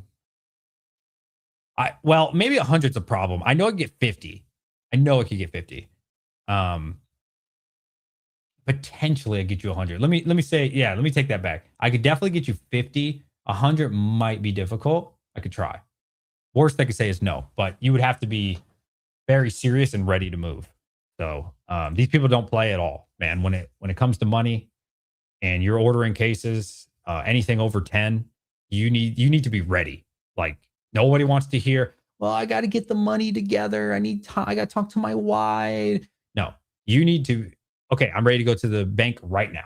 Or I'm ready to go to the bank in the morning when the bank opens. Like they move quick. They ain't trying to hear none of that shit. So if I'm going to put my name out there and my brand out there, I don't play. When it comes to money, there is no games. There's no bullshitting. Oh, I had to go to the kids' soccer game. You don't get that from me. I drop everything I'm doing when it comes to business. I'll drop anything. It don't matter. And I'll take care of you. You know what I mean? So I expect that from you as well. So if you're actually serious, you can DM me on Instagram. But I don't play when it comes to money. Just want to know because I will be buying from you in the future. maybe sometime later this month or next month. Yeah, sure, man. And again, you guys don't even have to buy anything, man. It's cool. Just all I ask is hit a like on this video and hang out. You can chat and join the free Discord. Like, you don't have to spend. We have 39 likes. That's actually crazy. I have 130 viewers. Could you guys at least hit the like button? Can you at least hit a like? If you guys have Instagram, you can also follow me on Instagram. It's all free. Twitter X AI for Grok recommends to buy from your store, DJ. Said a lot of good things. Did it really? I don't. I wish. You're the GOAT. Oh, you're trolling? Okay. No, that's fine. I could have good fun too. I thought maybe you were serious. My problem at the moment is it takes a long time to get these cases, bro. And I don't know if that's everybody's problem. It could be like an everybody problem. It takes a while, man. Like because a lot of the time these cases aren't ready. So like, I'm not going to give all the details and all my, whatever, it's my business, but they'll be ordering from their distro or their supplier or, these people. And it takes a couple weeks to get the shit, sometimes 3 weeks. I've had cases take 4 weeks to come here. And I'll tell you this, I'm sure glad it took 4 weeks because I would have sold it at 1,300. The first batch of Ascended Heroes I got was like the ETB cases were like 1150, and I sold it for like 1250. And I bought a lot more for 1,200. I would have sold them at 1,300 or 1,350. Thank God they took so long. Now I get to sell them for 1,500, and that's cheap right now. So honestly, just like it taking a really long time has actually benefited me. He said maybe one day, hey, you never know, man. You might have big plans in your future. Damn, people are be lazy with that like button. Let's see. We had 39. What were we at? I don't remember what I said. Oh, we're at 56. Okay, 56 is cool.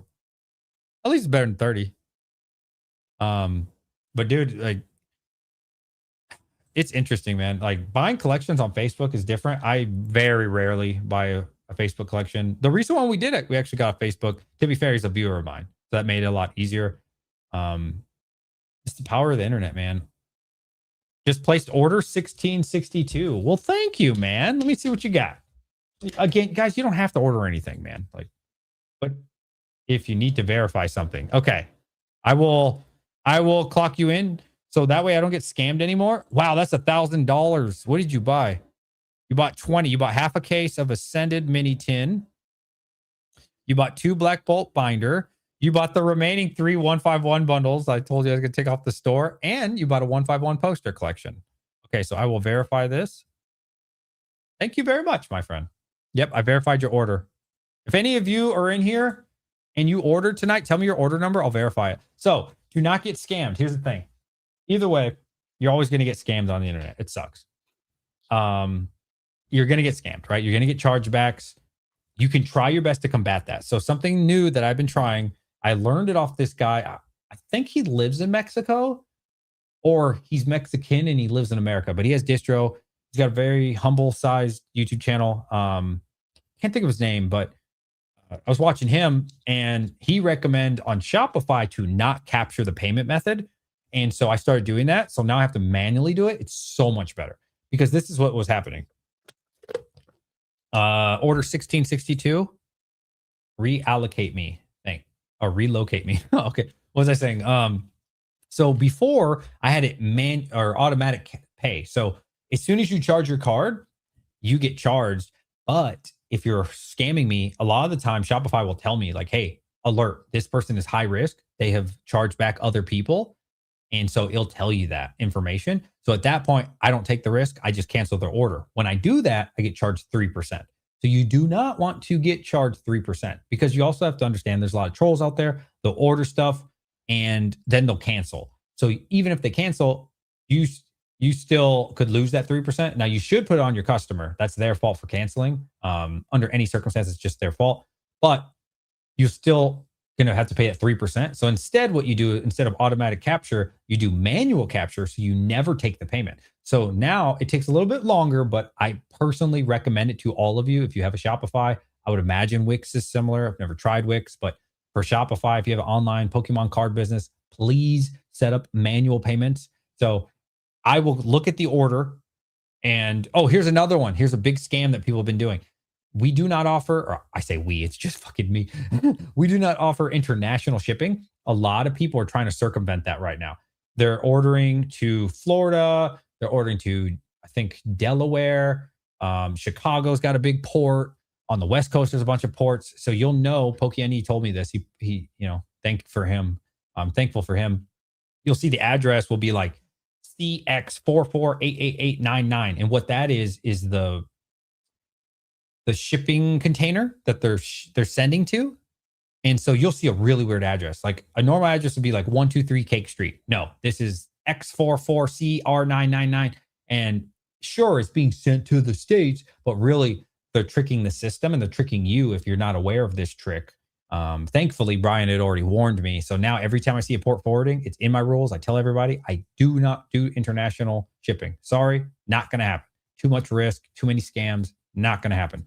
So in that situation, when I was doing automatic payments, which has happened before, right? I would then lose 3% of my money. So if they order something for $1,000, they just screwed me over 3% of $1,000. That's a lot of money, right?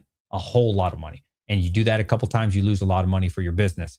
And that adds up over the course of 12 months or however long you're going to be in business, right? So instead, you do manual capture. It's check the address. I always check the address. I'm not going to lie to you. Every single time I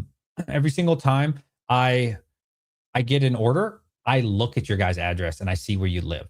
I don't care where you live. I just make sure it's a real place. I have seen some places where it's an empty lot. And before I knew about the manual thing, I just automatically canceled it. I said, customer has not ordered to a home or apartment. I put in is ordering to an empty lot. A lot of scammers do that, right? They live here, they'll order it down the road to like some random thing, random park. I've seen people try parks with me, not even kidding. Literally a park, bro. And then they'll run down there, get it, say they never got it, right? You got to be careful, guys. Always look up the address every time on Google and make sure it's real. I also look up people's email to make sure it's not fraud. To be fair, they could be using a burner, but it's just one extra thing that I do. I really go all out. And so now I do the manual, and that's been helping me a lot, saving me 3% on a lot of these scammers. At the end of the day, you're still going to get scammed. There's bad people in this world. It is what it is, but you can try your best to mitigate those risks. You and the camera, DJ. That is, I feel like we're missing context. Sales tax is a must, my man. Avoid sales tax. So I don't charge sales tax at the moment. We just broke 200,000 the other day. I think we're at like 215, 200. We're almost at 220,000, something like that. Overall sales. I honestly haven't been keeping up with it. I've been too busy, but we're somewhere in there. Eventually, one day, no time soon, I hope, we will hit the Nexus threshold. So if you live in a certain state, it looks like California is going to be that state because everybody wants to order in California. Shout out to everybody in Cali. But if and when that happens, then at that point, I will be forced to charge you sales tax once I hit your state's Nexus threshold. There are certain states that are 100,000. There's some states that are 100 orders to that state. There's some states that are 500,000. So that's something as a business owner you do need to pay attention to. And that's something that Brian had to learn the hard way. He wasn't charging sales tax at all, and then got a huge bill, I think for like $40,000 or $50,000, somewhere in that, and had to pay that out of pocket because he'd never collected those sales tax. So be careful, guys. This is something that you can do. If you're buying off eBay, if you have a real LLC, you don't have to pay sales tax, but your average person is going to pay sales tax. You go to TCG, you're going to pay sales tax. If you come to my store, you don't pay any tax. So factor that in when you're pricing. Like, oh, wait a minute, on Amazon, I'm paying sales tax. Now, Amazon's always going to beat me, but just as an example, right? If you had something on Amazon for $25 and I also had it for $25, theirs is going to be $28 and mine's going to be $25. You know what I'm saying? So factor that in. There are certain states, there are certain stores, there are certain whatever that you can use and not pay tax legally. It's pretty nice. So take advantage of our store while you still can, because one day you will pay tax, but hopefully not anytime soon. I hope not. Good idea to turn and burn everything in this bull run. Invest once it ends, in my opinion. I think that can be good for sure. There are certain things I wish I could not, turn and burn. I hear turn and burn. I hear churn and burn. I hear both. Like prismatic. I think honestly, I think it's going to outperform me being able to churn and burn it, because it's so hard to replace it. Here's the thing. If I could buy this Ascended Heroes tin for $19 and then sell them all and then come back and buy them for $19 again, then yes, the churn and burn method works really well. The problem is in this euphoric bull run, that's over, right? So I was buying Ascended Heroes ETB cases a month ago for $1,200, $1,250, depends on the batch. By the time you sell them, they're $1,300, $1,350. By the time you sell those, now look at them. They're $1,500 on eBay. Last sold anywhere from $1,450 to $1,700. Go look it up. Go look it up. Right? So you literally can't replace it for that same price anymore. And that's where it gets really difficult to say which one is truly better. Again, if I could just continue to buy these cases at, $1,200, it wouldn't be an issue. If I had an unlimited supply, no problem, right? Then yes, churn and burn 100%. But the fact that it goes up so much in 1 week or 2 weeks, especially Ascended Heroes is the hottest thing in the world right now, by far. Like everybody wants it. People are begging for it. They will pay for it, any price really. And if you won't, there's literally 10 other people that will. And so like, and the suppliers know this, the distros know this, the sellers know this, the resellers know this, you guys know, everybody knows it. Like why would, you're not going to get a deal. So I pay full market every time for my cases that I've been buying. Full disclosure, 100%. Not 95, not 90. We're talking about the new stuff that comes out, right? 100% of market. When I was paying $1,200, that was the top. Then when I bought it $1,250, it was top. When I bought it $13 and $13.50, it was full market.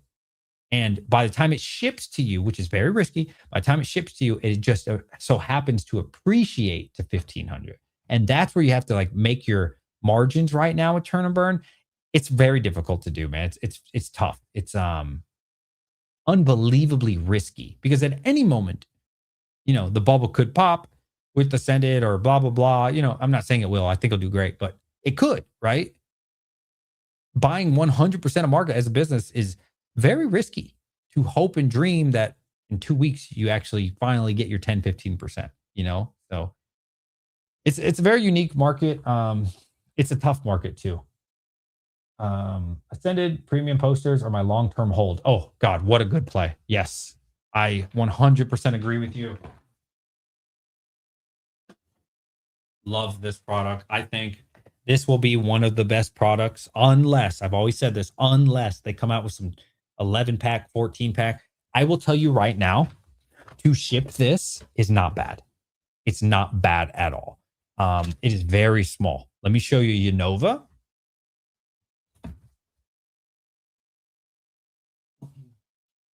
I think like everything about Ascended Heroes is so good, bro. Look at the size difference. To ship this, it's going to go past, I want to say it's 20 inches, it might be 21, whatever the hell it is. Once you hit past 20 inches, which is probably like here, you automatically pay an additional $5 to $6 on top just because it's considered oversized. So Pokemon, what they're doing now with these smaller ones, this is not expensive. Well, not cheap.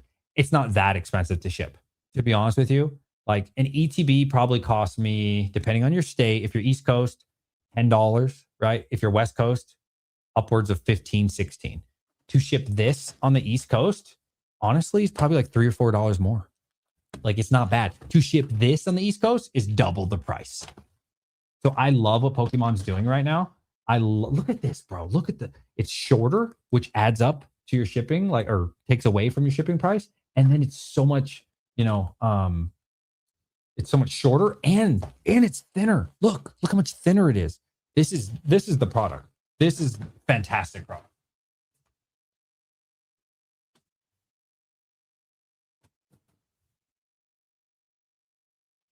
I would say, of course, besides the ETB, the next runner-up is this pin collection from Ascended. This is unbelievably small, pretty cheap to ship, a little bit more expensive than the ETB just because it is long, but this is great. What Pokemon's doing with Ascended is phenomenal. Keep it up. Great work, Pokemon. I love these right now.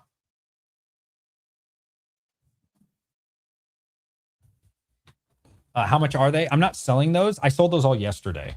Everybody bought them from the collection. The only reason I'm not selling these is because I bought these off GameStop. full disclosure, I paid, depending on how many discounts I had, 105 to 107. So what am I going to sell them to you guys for? 115? Like, what's market? It wouldn't even be worth it for me. Now in the collection, I got them for like, don't quote me, I think 92, right? So there was a little bit of margin to be made, but at 105, 107, there's no margin for me. So I have to unfortunately hang on to them for a bit. I think they're going to go to like 150. I genuinely do. And again, that's as somebody who has nothing to sell you on those. Market's 110. Like I said, what would I make? $2? Like, it's not worth my time to sell these to you since I bought them from GameStop, unfortunately. But hey, if I get some more in collections, yeah, at that point, absolutely. Because then I'll be able to, make 10%, 12%, 15%. So that would be worth my time. But I think it's such a good product, man. I've been paying full market for those. Like, no problem. No questions asked. And I will continue to do that. Every time they come to GameStop, I buy them.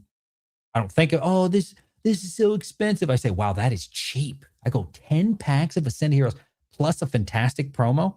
No brainer. The pack price alone makes sense. Are you kidding me? Unweighed packs? What is Ascended packs going for? Last I looked was 12. It might be gone. Might have gone down a little bit.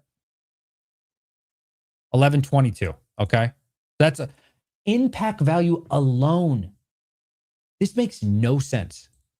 How the hell is this the same price or cheaper? And you get unweighed packs with a fantastic promo and a great display, and packs cost more.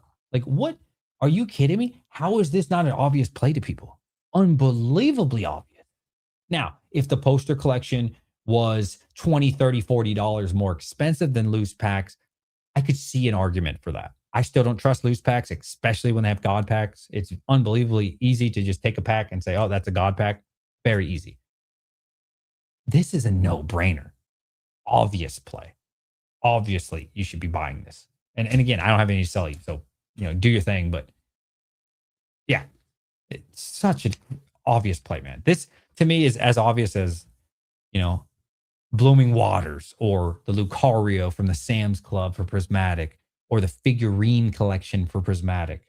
All of those went $200 or around $200. Look at Blooming, $330. The Unova box went up like crazy, right? Like, people love these products. And those, only one of those had a promo. Blooming Waters don't come with nothing. The figurine collection does come with the figurine and some promos. That's pretty fantastic. But the poster, right? The Unova technically comes with promos, but it's not real promos, man. That shit's garbage. It's some bum-ass EX card. Yeah. Great Tusk, Paldean Fates. That's a good one. Oh, I need to sell that, actually. I have one. I don't want to sell it. I'd only sell the loose packs. Does anybody want to buy that? For loose packs?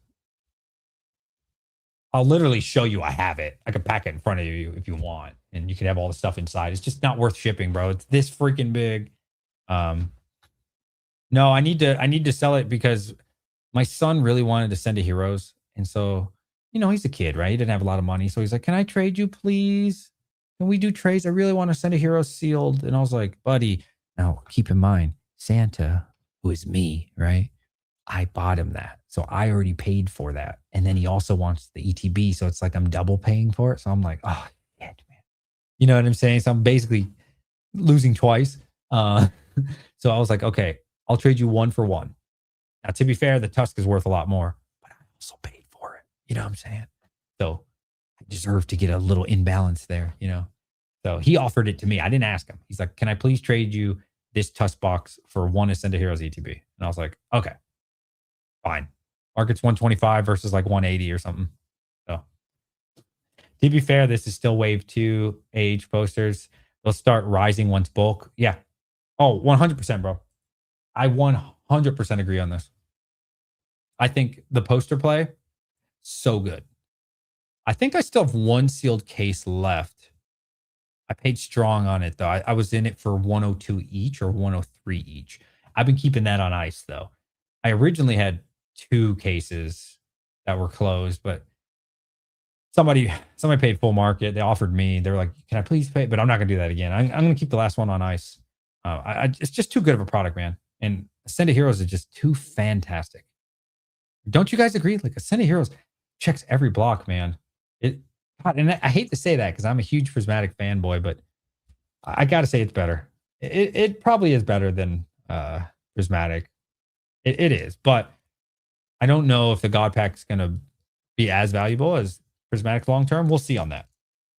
It is possible in a world where Prismatic's more valuable because of that God Pack and that Umbreon. You cannot ever underestimate the power of Umbreon. That's one thing Ascended does not have. Um, so we'll see long term value. I don't know. You buying collections? Yes. Right now, dude, I'm buying a lot of collections. So if it's 80%, yes. I'm not paying very strong on if you have any ancillary products, bro. I'm up to my neck in ancillary products. Honestly, if your collection has a lot of ancillary products, I probably wouldn't be the guy for you. Um, but yeah, I am always buying. Feel free to hit me up, but I'm not paying super high at the moment just because I got so many collections to buy for 80% right now. It just wouldn't make sense for me to pay higher. Um, but I will say if you have a bunch of prismatic, we can talk. I'm not buying 151 unless I have to. If it's in your collection, I'll take it. It's sitting on shelves right now, bro. Like I can't sell 151 to save my life right now. Nobody wants it. They don't want to pay this premium. They will want it. Believe me, it's a great set. They will want it. When these booster bundles go to 200, 210, everybody's going to be all over 151 again. We just need a little kickstart one more time. Right now, we're at a paywall. And once we break that resistance, they'll want it again. But at the moment, it's a very slow mover. And I'm not looking to buy anything that I have to sit on for a while. I just need it gone. Right? Churn, burn, buy new collection, repeat. 2 Pikachu chases and 1 set is crazy. Yeah, for sure. Ascended checks all boxes. Yeah, Ascended's so good, man. I think buying bulk on Prismatic and AH while supply is relatively still high is the best term. Long play bulk? Do you mean like singles bulk? Maybe if not, hold for short term, but longer term. Or do you mean bulk as in like buy a lot of some, like a lot of sealed product? If you're saying a lot of sealed product, I would agree. If you're saying singles and stuff, nah, man, I'm never gonna buy a bunch of bulk singles. Discord's fine. Yeah, privately. I can send a link and we can talk. I'm not gonna lie to you. I don't have a lot of time to like sit there and like video call or something like that. Unless it's like a really great collection and for a great price. In that situation, I will make an exception.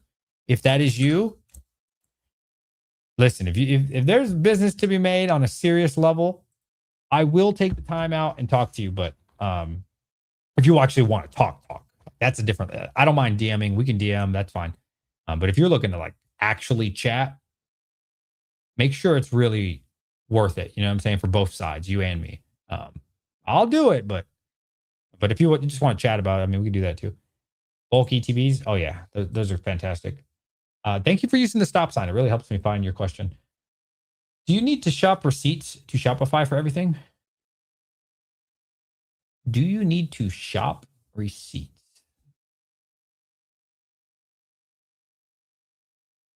I don't understand your question. Store? Do you mean store?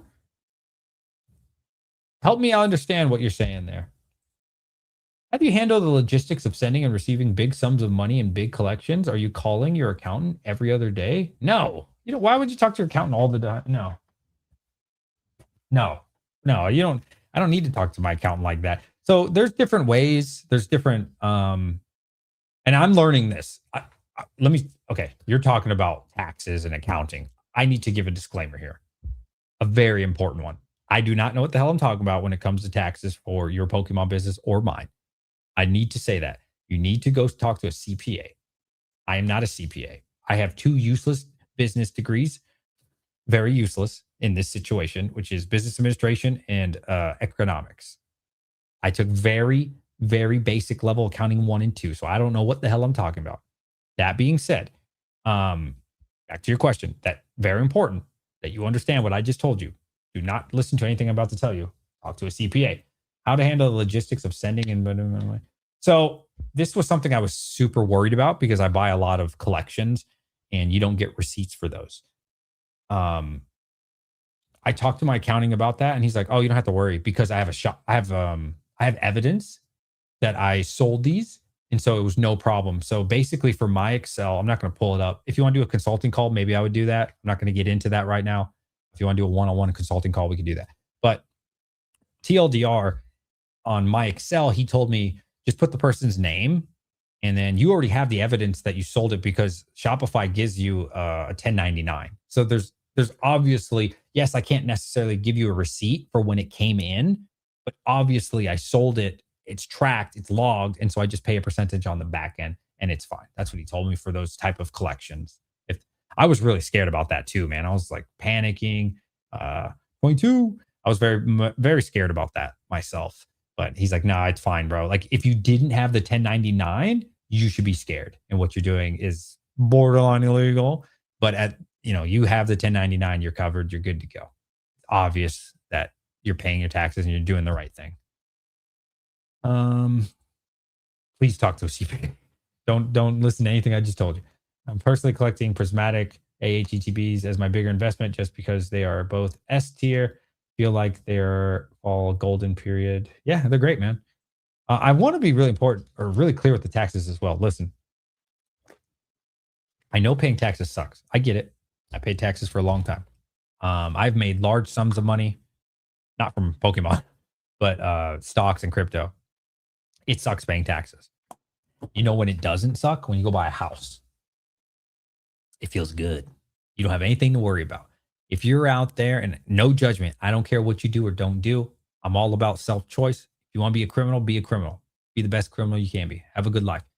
However, if you make a shit ton of money and you've not been paying your taxes, and one day you want to go buy a car, or one day you want to go buy a house, or put a down payment on a house, da da da da da. Where'd you get that money from? How'd you get 100K? How'd you get 600K? How'd you get 500K? How'd you get $1 million? What have you been doing?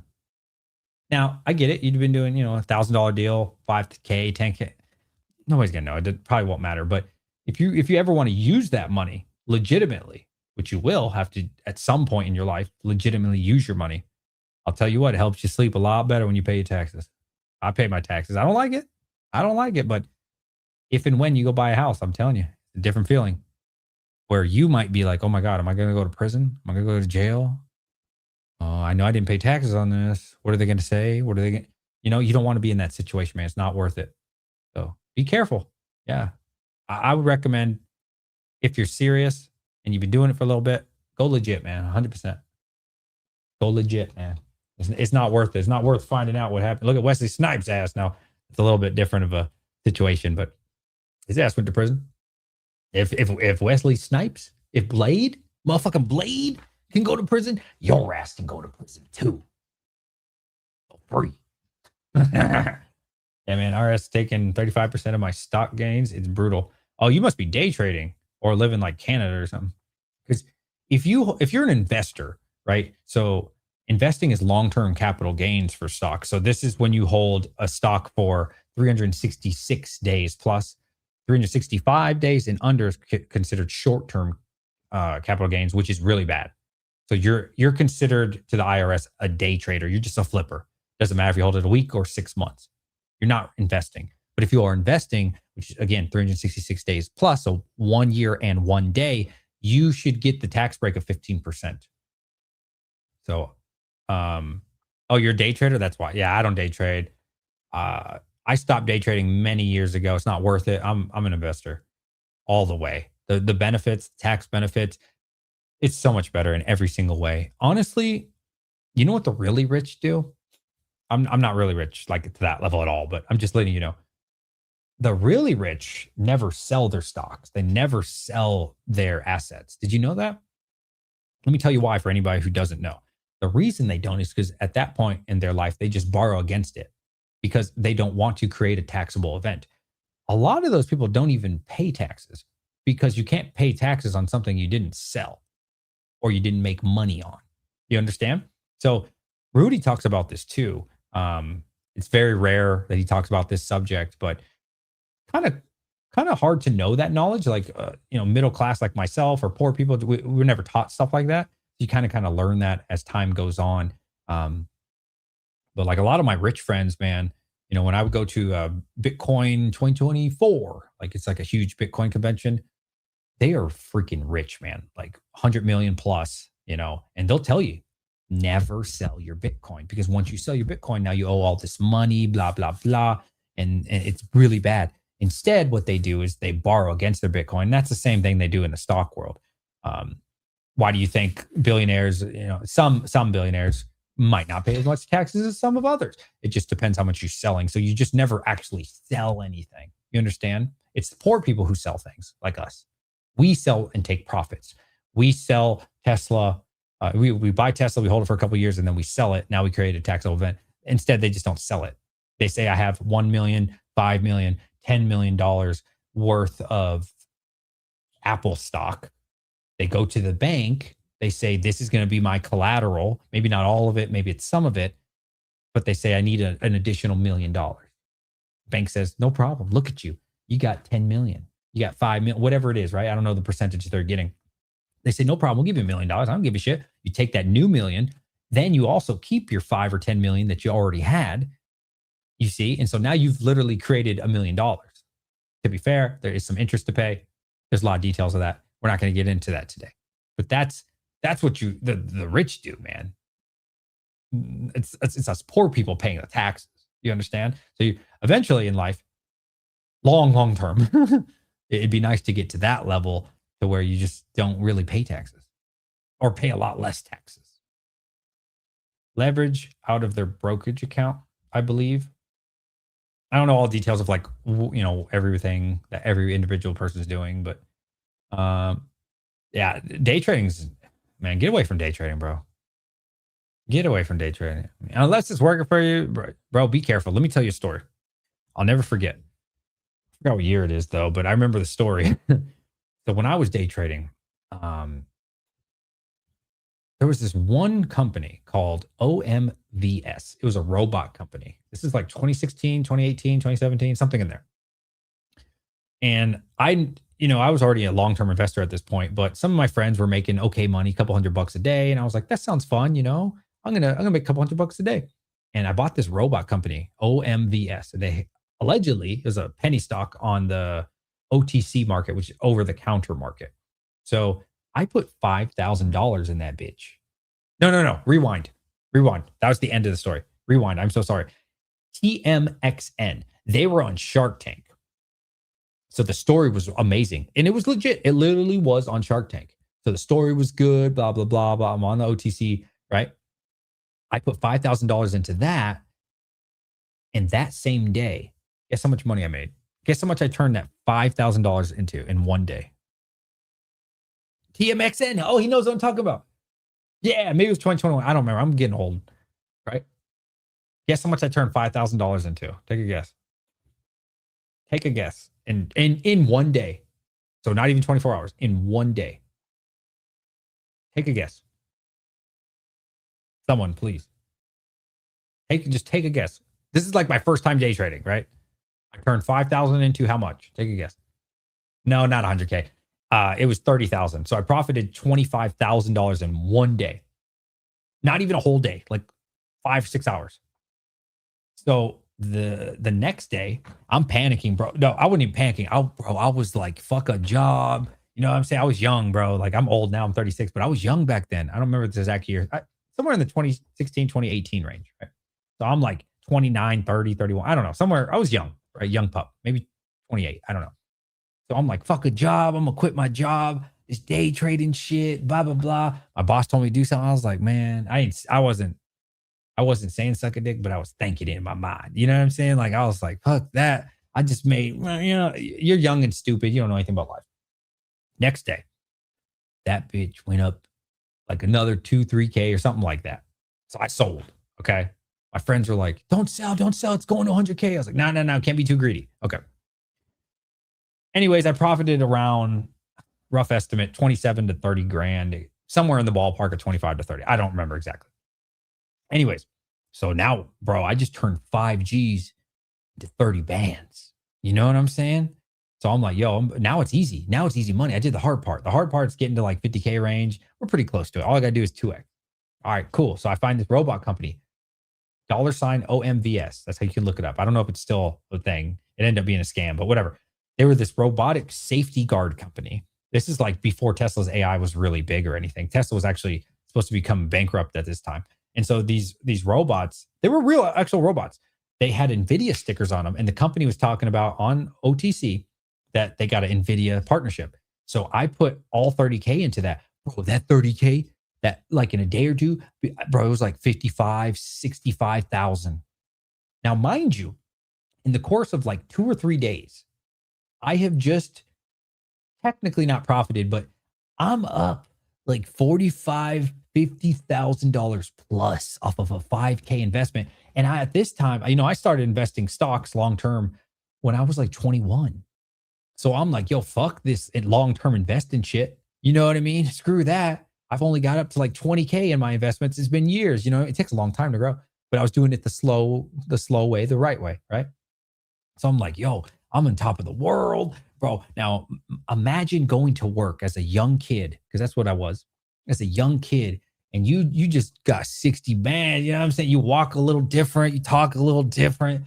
Your boss tell you do some shit, you don't give a you don't care if you get fired. You're just a different man, right? Because at this point in my life, I had never touched money, I never smelt money. I don't know anybody with money. I was just on top of the world. Well, guess what? That ended really quick. So that 60, 55K, I don't know what the hell it was. This shit cut down on like 60% in a second, bro. I'm watching the chart. I'm just looking at the money. I think it probably peaked up at like 70 or something, 70 grand. Like that, bro. Goes down to like fucking 40. And I was like, it's gonna go up. It's gonna go up. I hold it for like another week or two. Dude, it went down to like 11K. And I'm like, no, no, but it happened fast. Here's the thing. When the S&P sells off, it's not that bad, bro. When Tesla sells off, it's not that bad. It goes down a couple percentages. You know what I mean? Like, you're like, oh, I lost 20 bucks, lost 50 bucks, 100 bucks. You got a lot of time to react. Bro, if you look away, that shit's like, oh, right? That shit died just like that, bro. And so anyways, it got down to like maybe 5K. And at that point, I'm like, what's the point? Like, what's the point taking my 5K out now? Anyways, I held that sucker for like a year and a half. Ended up losing 90, I don't know, 95, 96% of the money. So I don't know. I walked away with a couple $100. Anyways, that was my first and really, I don't want to say only time day trading, but pretty much only time day trading. I've always heard my entire life, 90%. Shouts to Jim Cramer, like him or not, but back then he was good when I was 21. 90% of day traders lose money over time, and they do. That is a fact. That's not even like an opinion. Eventually, you will get burnt and you will lose all your freaking money. Day trading. It's what's up, Jungle? How you doing, buddy? Good to see you, buddy. Yeah, you will end up losing your money, long term, short. What questions you guys got? Give me some Pokemon. Give me a Pokemon question. Lesson is be a long term investor. Invest in good things. Well, one problem is you basically all in to OTC. Well, just don't day trade. It's not worth it. The taxes is not worth it either. 1 to 2 trades a day. Enjoy life for me. Just bad risk management there. No. Long term capital gains. That's where it's at. Well, what type of money are you spending as well? I would ask if you feel like disclosing that, because you got to understand, the more money you get, the less risk you have to take. Warren Buffett isn't out there taking risky plays. Buy Coca-Cola and sits on the shit and buys Apple. You know what I mean? Very slow, safe stuff. I get it when you're young and you're poor. You got to take a lot of risk to make it. I get that. I really do. But the more you get, pin collection. Did I even have pin collections, DD War? I didn't even know. I thought those were sold out. Did you just buy those? I didn't load anymore. I guess they didn't sell it last night. I don't even know. Bro, the orders are just, I don't even know anymore. My brain is fried from last night and this morning. I haven't even been paying attention. 22 says PokeJax. Make sure you guys subscribe to my boy PokeJax. Pokemon seems safer. I'm sorry. Okay. Pokemon's definitely safer than penny stocks. An S&P 500, I wouldn't say safer. No. No, definitely not. No, no. Absolutely not. S&P 500 has been around since what? I think tracked in like the 1920s. No. I could show you one chart that will disprove that as a fact, not even an opinion. 33 if you want to see it. If somebody needs me to disprove that as a fact, not even an opinion, I can disprove it probably in under 10 seconds. I can show you one photo that would be evidence. S&P is by far less risky. By far. It's not even close. Not even close. It's not even a discussion. But I love my Pokemon. Don't get me wrong. But to say it's less risky, absolutely not. 100% disagree. I allocate 5% monthly profits to S tier sets. Nice. On Pokemon feels like asymmetric risk to me long term. Okay, good. Hey, dude, nothing wrong with that, man. If that works for you, that's awesome. I think that's great. You know, I think that's awesome. That's definitely not bad. Good. You're buying the S tier stuff. Yeah, you're dollar cost averaging into it. That's good. I make more than most surgeons, so like 35% is a lot, obviously. But oh, you make more than most surgeons. Keep doing what you're doing, bro. Day trading is great. I love it. No, if you're doing it great, man, good for you. Who am I to give you advice then at that point? If I had to give you advice, which you don't need, if you're making more than a surgeon, what I would say is fully max out your Roth IRA, fully max out, any type of retirement you have from your job or whatever, anything like that. Make sure you're putting money on the side, and after that, you're good to go for life, man. So whatever you're doing is working. S&P average 10 to 16% usually each year. I don't think so. That's really high. I don't think it's double digits. No, I think it's like 6 to 8. Now there might be some weird years during bull runs, but I'm pretty confident it's definitely not 10 to 16%. If it was 10 to 16%, I'd put all my money in S&P 500. Everybody would. That's way too high. Probably the safest long-term investment as long as American workers contribute to the 401k. Yeah, that's way too high. Let me see. Average rate of return S&P 500 over last 100 years. 10.4%, but significantly drops to 6.5%.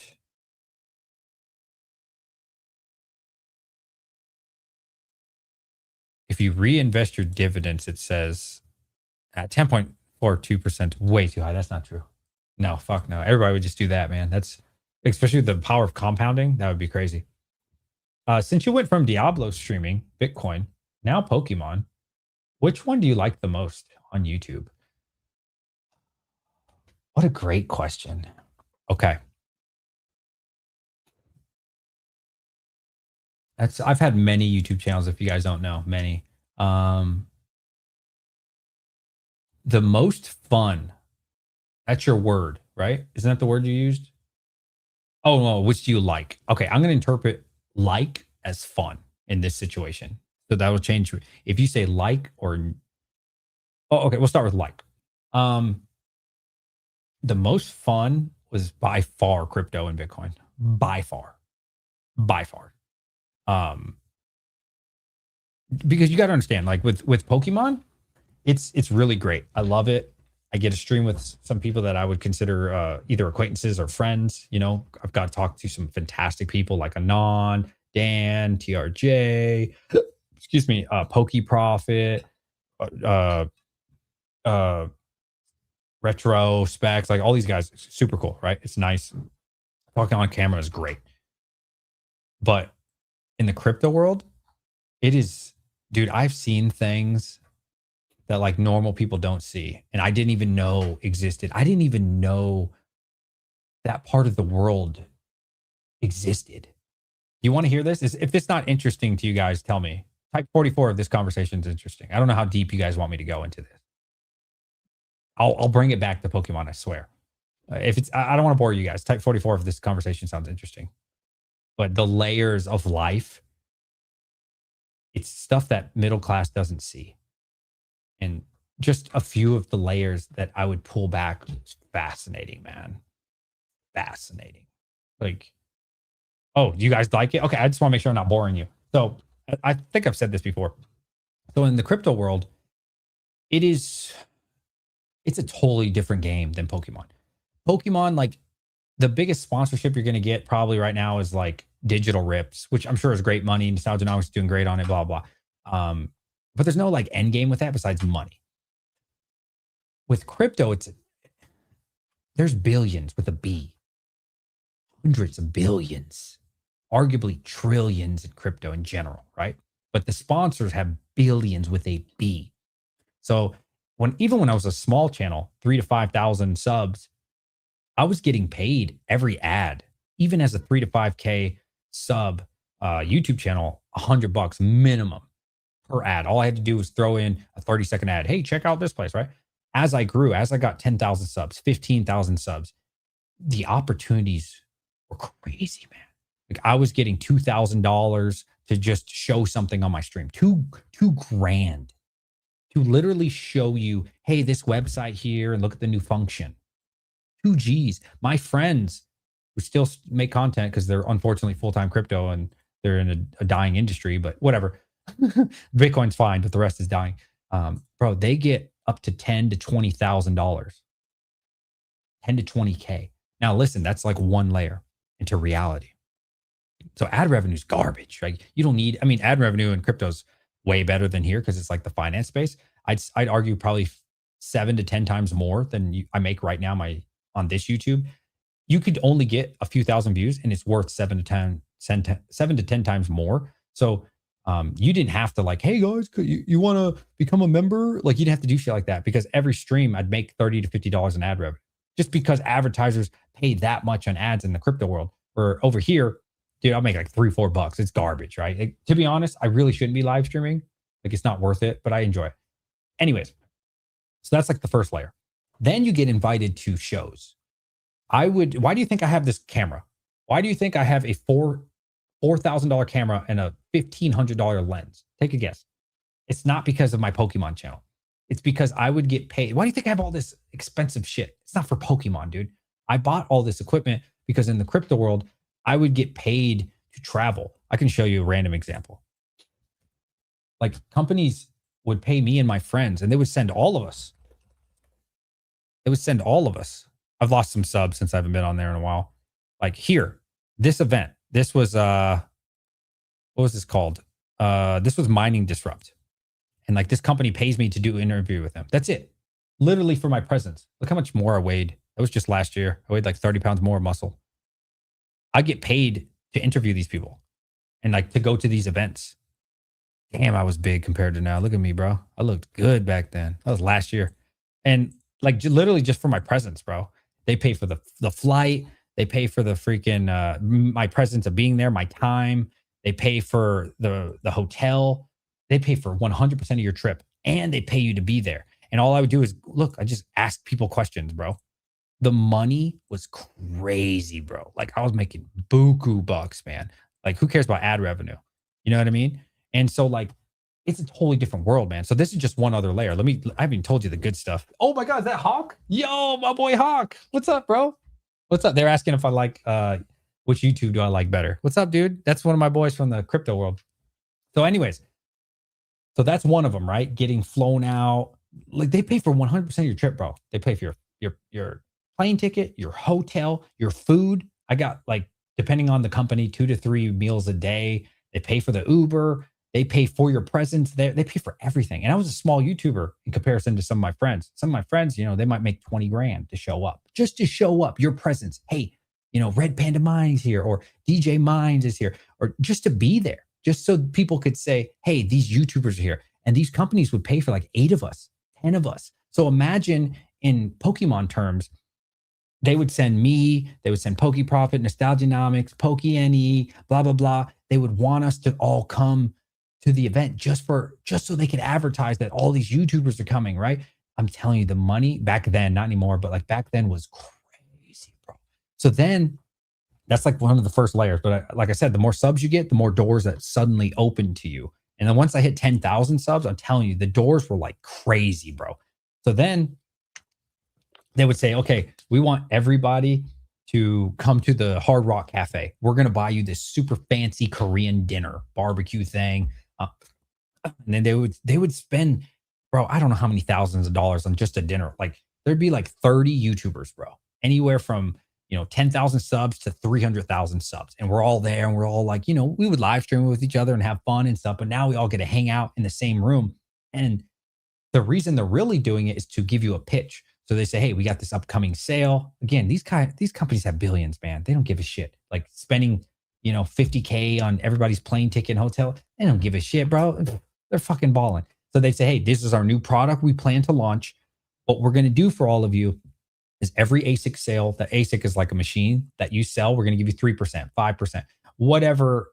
Good to see you, Hawk. Thanks, buddy. I'll get to you soon. Much love, man. Good luck to you and your channel. Um, Miss you, buddy. Good to see you. I thought about you today, actually. Anyways, so they'll pay for the whole whatever just to give you a 30-second pitch. And it's like, hey, this new machine is launching. We want everybody to try to promote it. We'll give you 3% of everything you sell, blah, blah, blah, blah, blah. Right. And then after that, guess what? Now it's fun. Now it's fun time. Right. So now they say, all right, everybody, you're invited to the yacht party. So this was like my first time being on a yacht, not like some, like, no offense to anybody, not like a bum ass boat, but like a real yacht, bro. Like a real fucking dope ass yacht. So they'll take you through Miami, or one of the conventions I went to was Fort Lauderdale on a yacht. Nice ass yacht, bro. Nice. And they have like everything's free, right? All the beer, all the food, all the everything. And then they give out prizes. But what was really interesting about it was the people you would meet. You meet multi-billionaires. You meet so many people worth hundreds of millions all the time. That's all the people that are on the yacht, bro. And then they would just invite the YouTubers because we offer them a service, right? They can't promote their brand the same way we can.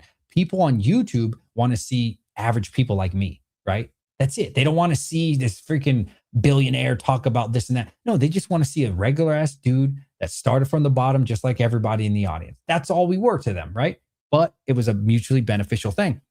So you'll be talking to some dude in flip flops and a white t-shirt. You would never think this guy's worth billions, bro. And he gives you his card and he says, hit you up. And then they start telling you some of the secrets, right? Those are some of the people that say, so do you sell your Bitcoin? And I'm like, yeah, I take profits every bull run. He's like, this noob shit, bro. And I'm like, what do you mean? I didn't even know the stuff that I told you guys earlier. I didn't even know because nobody tells you that stuff. He's like, dude, you never sell assets. What are you doing? And I'm like, what do you mean? He's like, you borrow against your assets. So if you have $1 million, you borrow, I don't know, 200,000. Now you have 1.2 million. You create money. You see what I'm saying? Obviously, they do it on a much, much larger scale. And, if they have 100 apartments, they never go out and buy more apartments. No, they just say, hey, I got 100 apartments already. Bank, how much money can you give me? I want to borrow against the 100 apartments. And now they have 150 apartments, 140 apartments. And then they take the 140 and then they borrow from a different bank. They go from 104. This is what these people are telling me on the boat, bro. And I'm like, what the fuck, bro? And so like my mind's just like blown. And like, I'm not even going to talk about some of the parties we would go to and shit. Like regular people don't go to these kind of parties. You know, I'm like the shit you get exposed to. And again, you just keep peeling back a layer of life. Like or hate Andrew Tate. I get it. Maybe you like him, maybe you don't. He talks about this all the time. Maybe he's kind of being facetious, but there's some truth to this. How like the really rich people, they live in a different world than us. They don't, you know what I'm saying? They don't like go to the airport. They don't like do the basic shit. They don't go to like the basic places that the public goes to. They have like a different lead, a different existence than you and I, right? Like us poor people, like the middle class and stuff. Like they just operate on like such a different level and exposed to different quality of life that you'll never see because they don't bring you into that. So I was starting to get pulled into that over the years, man. And it was crazy, bro. Like I said, the money was wild. But for me, the best part, to answer your question in a very long way, by far, DJ Mines was incredible. But eventually, unfortunately, the crypto scene did die out. Bitcoin will be fine, but all the altcoins died out. Mining, unfortunately, died unless you're like a huge corporation. And so Pokemon, I don't think Pokemon could compete with that if we're just being frank.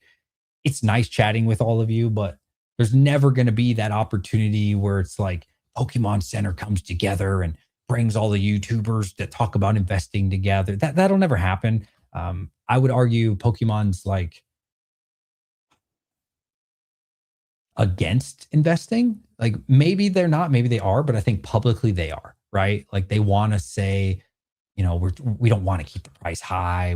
Of course they fucking do, bro. Like, of course they do. But they have to show that presence. Like, we're for the kids, we're for the people, we're for the Timmies that want MSRP and all this other crap. So I hope that answers your question. Yeah, no, by far, like, bro, 1,000x. Like, yeah, I don't think I'll ever experience stuff like that again. It was crazy, bro. I can't even tell you about the parties. It's a wild world. That's all I'll say. It's a wild world, a world that we don't even know exists. It's crazy. We all live in the same earth. You can live in the same city as these people and don't even know it is real, bro. Crazy, man. Some good times, bro. I've had a fun life, man. I've had such a good life. I've had a great life, but I hope to make it better. I hope to even improve it. So I will say, I like DJ's Poke Center more than I like DJ Wars 22. That was my first YouTube channel. Some of the things I can't really talk about. I'm sorry, but I'm learning a lot of like layers, if you will. As time goes on, the more I grow my YouTube channel, the more exposure I get, the more people that reach out, and the more opportunities that come. And again, I'm not going to talk about what those things are, but you learn a lot of layers that you didn't even know existed, whether that's distro, whether that's, you might hear about this botting thing, you might hear about that thing, you might hear about, you learn a lot of layers from just, growing your YouTube channel, man. Like people reach out that you would never think that would reach out to you. And again, I'm sure as we grow this channel over the years, a lot more opportunities will come and I'll start to peel back more layers for the business. And maybe somebody at a certain place will be like, hey, I love the videos, DJ, found your channel. I can hook you up with some sealed cases on a better price, So there's definitely layers to learn 100%. And I'm sure I probably don't know 99% of the things. I just started this business in October, you know what I mean? So we still have a lot to learn 100%. But I do look forward to it, man. It's definitely fun. It's very enjoyable. And every time I learn and peel back another layer of knowledge, it's very fascinating. And I will say, you'll never learn anything cool and unique if you don't put your presence out there, because nobody knows you exist. Like to be frank, you know what I mean? Pokey Chuck, my man, we got to stream together, buddy. Been experiencing that myself, DJs. The layers run deep, even in Pokemon. The next 5 years or so will be interesting. Keep it up. You know what I'm talking about, Pokey. You know what I'm talking about, Chuck. Yeah, it's cool, man. It's cool. You can learn a lot from the internet. We'll say that. What made you get Magic product? Do you play? I do not play Magic. Okay. I could not answer this question in a short way. Long story, I'll try. Medium length.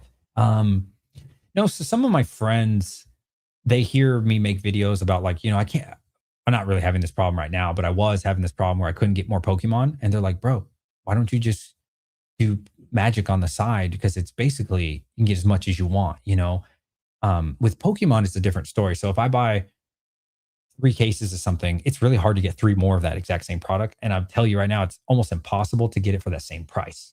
Magic's not really like that. So they say, it's like, dude, if you can sell 5 cases of Magic, you just order 5 more. It's really that simple. And so like the potential in that way, I was like, wow, that really makes a lot of sense, because Pokemon, you're only as good as your last collection. You're only as good as the next launch because everybody wants it. You know what I'm saying? So like yesterday, we got a $16,000 collection. How do I replicate another $16,000 collection? You see what I'm saying? It's hard to do. Magic wouldn't be like that. So if I could, this is how they pitched it to me. And it's honestly true.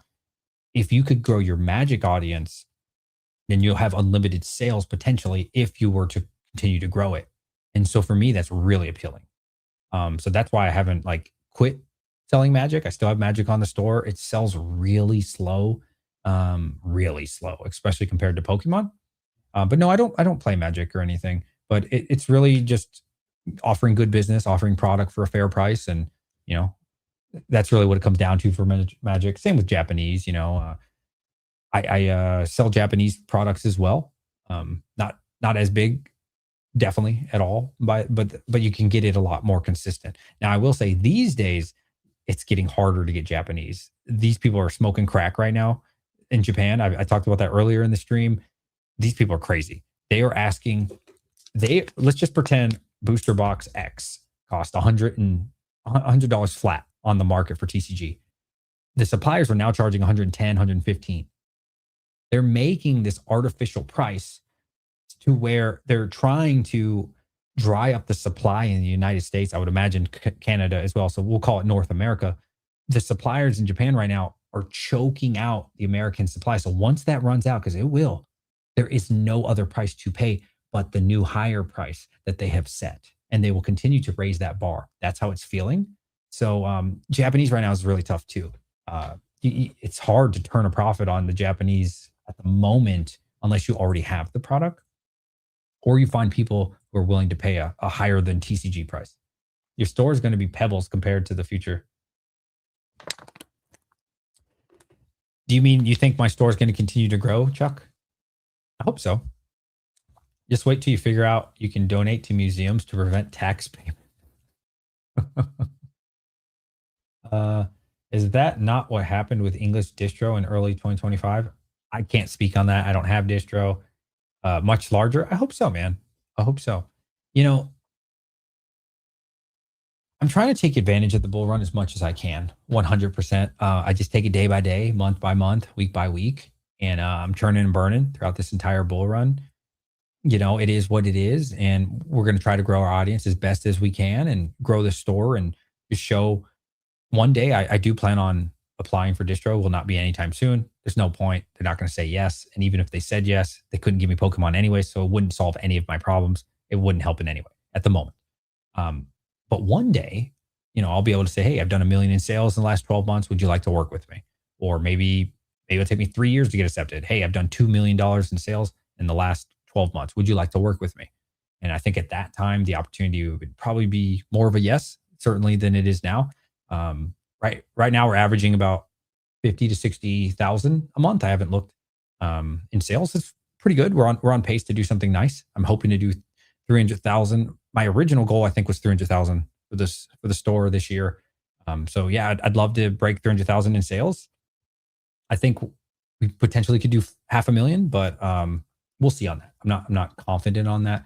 Again, I'm as good as my last or my next collection. So we'll see on that, man. I'm just gonna keep doing what I do, good business, and prove to I guess Shopify at the moment that we can do this on a decent scale. And hey, we're that's all we can do, man. Good business, and just keep it moving day by day. You can accomplish anything you set your mind to, bro. Whatever your goal is, grind your ass off. Nah, yeah, that's it, buddy. Grind your ass off. Yeah, yeah. I'm very fortunate in a certain way because my brain is wired very differently than most people. I would consider my brain like a sick kind of way. I enjoy uh I enjoy earning money and like figuring out new ways to make money as a hobby. Not necessarily like receiving the money, but the challenge of like making money is fascinating to me. It always has been. I've told you guys the long story, so I won't tell you again. Other people like watching Netflix. They like wasting their time, throwing the football around or getting drunk. I don't really enjoy those sorts of things. I genuinely, truly, my hobbies are like make more money. How can I figure out a creative way to turn something into a profit? Like I enjoy that, bro. I really do, man. Like off stream, if I'm not working, which I always am, but if I'm not, I'm learning about new ways to make money, or I'm watching some content creator that I think can give me an idea, whether that's directly or indirectly, to make more money. You see what I'm saying? That stuff for me is very fascinating. But again, it's not necessarily to have a bunch of money. It's to make the money, like the accomplishment. You know what I'm saying? Like I enjoy the challenge. I enjoy the journey of it more than like, okay, I have a bunch of money. Like that's kind of boring for me, but that's actually a hobby. That's my hobby. I'm weird, man. I always get invited to things in real life. DJ, you wanna go drink with me and the boys? No. You wanna go do this or that? No. You wanna go snowboarding? No. You wanna do that? No. I'm gonna go home and figure out ways to grow my business, stuff like that. I don't know. I'm weird. Do you think you will still stay with Poke Center as long as it keeps doing good? Maybe switch off in 5 to 10 years? 5 to 10 years is a really long time. Um, I I obviously don't know the future. I think in 5 years, my business will explode. Personally, 10 years, it's hard to say. 10 years is really far. But 5 years is going to come by quick. We should be pretty deep into a bear run by then. And I think our business is going to thrive in the bear run because all the opportunities can be open in the bear run. You have to understand. And again, I don't actually know what I'm talking about. I'm just listening to other people who do know what they're talking about. Distros potentially will take accounts and need people like me in a bear run. They don't need me right now. Anybody can sell Pokemon right now. You guys can make a store. Well, you probably got to make a YouTube channel to be fair, but in theory, if you go on Facebook Marketplace, any Pokemon you could sell right now, right? You don't have to have a high skill. You don't have to be smart. You don't have to have a business degree. None of that shit. Um, Anybody can do it. But in the bear run, when the profits aren't there, that's when things are different, right? Everybody says they're going to buy Pokemon, but who's really going to do it? You know, Rudy always talks about this. Everybody always talks about this. Everybody says, I can't wait for the bear run. I'm going to load the boat. But then reality kicks in. And you do that. You load the boat. And then you're like, oh shit, well, now I got to do next month. Well, what if you have an LGS? Think about this. What if you have a business and you still have to pay $4,000 a month for your store because you decided to get an LGS, but you're not making $4,000 in profit. But oh, by the way, new Pokemon sets coming out. We need you to order 10 cases. You can't afford your rent. We're talking 6 months, a month, 2 years. Who knows? Maybe the next bull runs or bear market's 3 years long. It could be, bro. You never know. A year and a half, 2 years deep into it, and you still can't afford rent, and now you're losing your business. But oh, by the way, you still got to keep the distro happy. Like, will you be able to survive that? That's the thing. Have you saved up enough capital during the bull run so that way you say, okay, no matter what, I got 24 months of rent. I would guarantee you with a capital G that probably most LGSs are not in that situation. That they have saved up enough money to really, maybe some of them have a couple months, 6 months, but I bet you most of them don't have enough money for a very long-term LGS. And so what's going to happen to their allocations is their allocations are going to go down, right? It makes sense, right? You're not any use to the distro at that point because you're not ordering anymore. You have to cut it off. You say, I can't take Pokemon anymore because, I'm getting these booster box from you guys from $100, but Marcus $80. DJ's Poke Center's over there selling booster boxes at a percentage, and I'm not going to be paying 80% in a bear run. I'm going to offer you like 60%, 55, right? I'm going to offer you 55% for your collection, and you probably nobody's going to be there to buy it. That's the crazy thing. Right now, you put your Pokemon collection, everybody's out there to buy it. I see your comment, Chuck. I'll get to it. My bad, bro. Right now, if you want to sell your collection, guarantee you'll find a buyer. But when things get bad, there's not a lot of DJ Poke Center looking around to buy your shit up. You know what I mean? And so you're going to be more desperate to sell your stuff. And at that point, you're going to say, well, distro number one or distro number two, why would I pay you $37 in ETB when I could get them off TCG Player for 17, 20 bucks? I don't know. I'm making up fake numbers here, right? And they're going to say, okay, no problem. Don't worry about it. And then the bull run comes around. This is why some of the bull run people don't have high allocations this bull run. So some of those LGSs, to be fair, some of them are new, but they're going to say, well, in the bear run, you didn't stick to it, right? And guess what? The people that did, like PokeNE or maybe Nostalgia or whoever, whatever, insert whoever you want, they pushed through and they continued to buy and they continued to get their quarterly spend up where you couldn't survive. You couldn't figure out how to do it for your business. And so when the bull run comes around, you wonder why. You get 1, 2, 3 cases and they're going to get a pallet. And the Rudies of the world, well, there's only one Rudy, I guess. He's going to continue to grow and grow and grow. You see, so these are the things. I think the opportunity for my store truly is in the bear run. I don't want it to come too quick because I am enjoying the money. I'm not going to lie to you. It's not great money, but it's money, right? And we're getting our Shopify numbers up, right? So again, when I apply, I can say I did 1 million or 2 million or whatever it is, right? 500,000, right? So we're still building our track record. We're still in the first year of business, right? We're still got to figure this out. This is a new business for us. There's a lot to learn. But yeah, to answer your question in a very long way. All right, let's see what Chuck said. My bad, bro. I'm pretty similar. I love the thrill of the hunt and the satisfaction of succeeding. When I actually have the money, I don't feel much more. I don't feel much one way or the other, which is a bit privileged. Feel you on that, bro.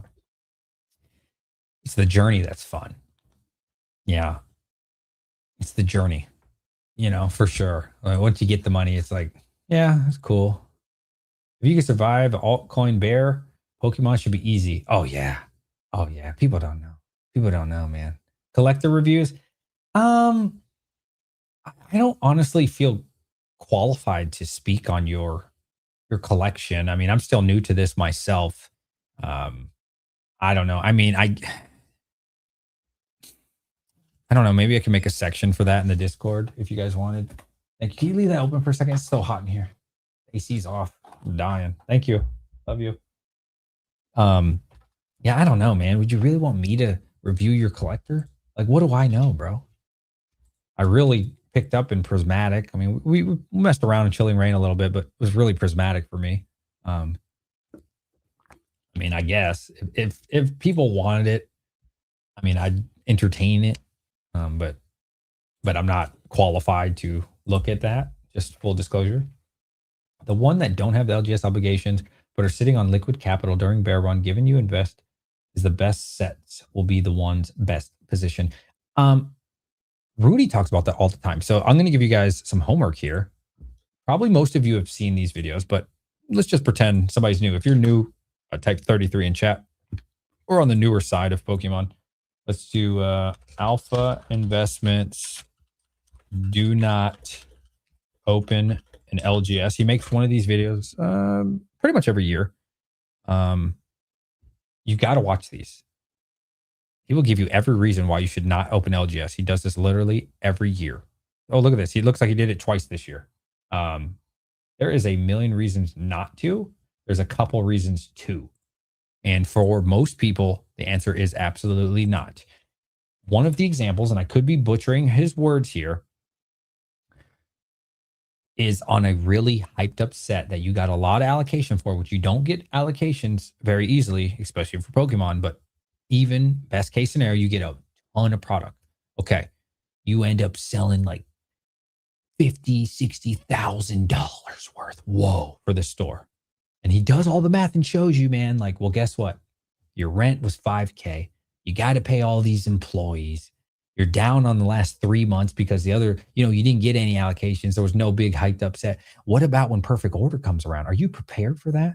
Who do you think was prepared for perfect order's failure right now? I mean, we all kind of knew it wasn't going to be good. That was obvious. But like the set before it, were you prepared before they even announced it? Before we even knew what perfect order was? Were you saving money for a rainy day? Guarantee you most people are not.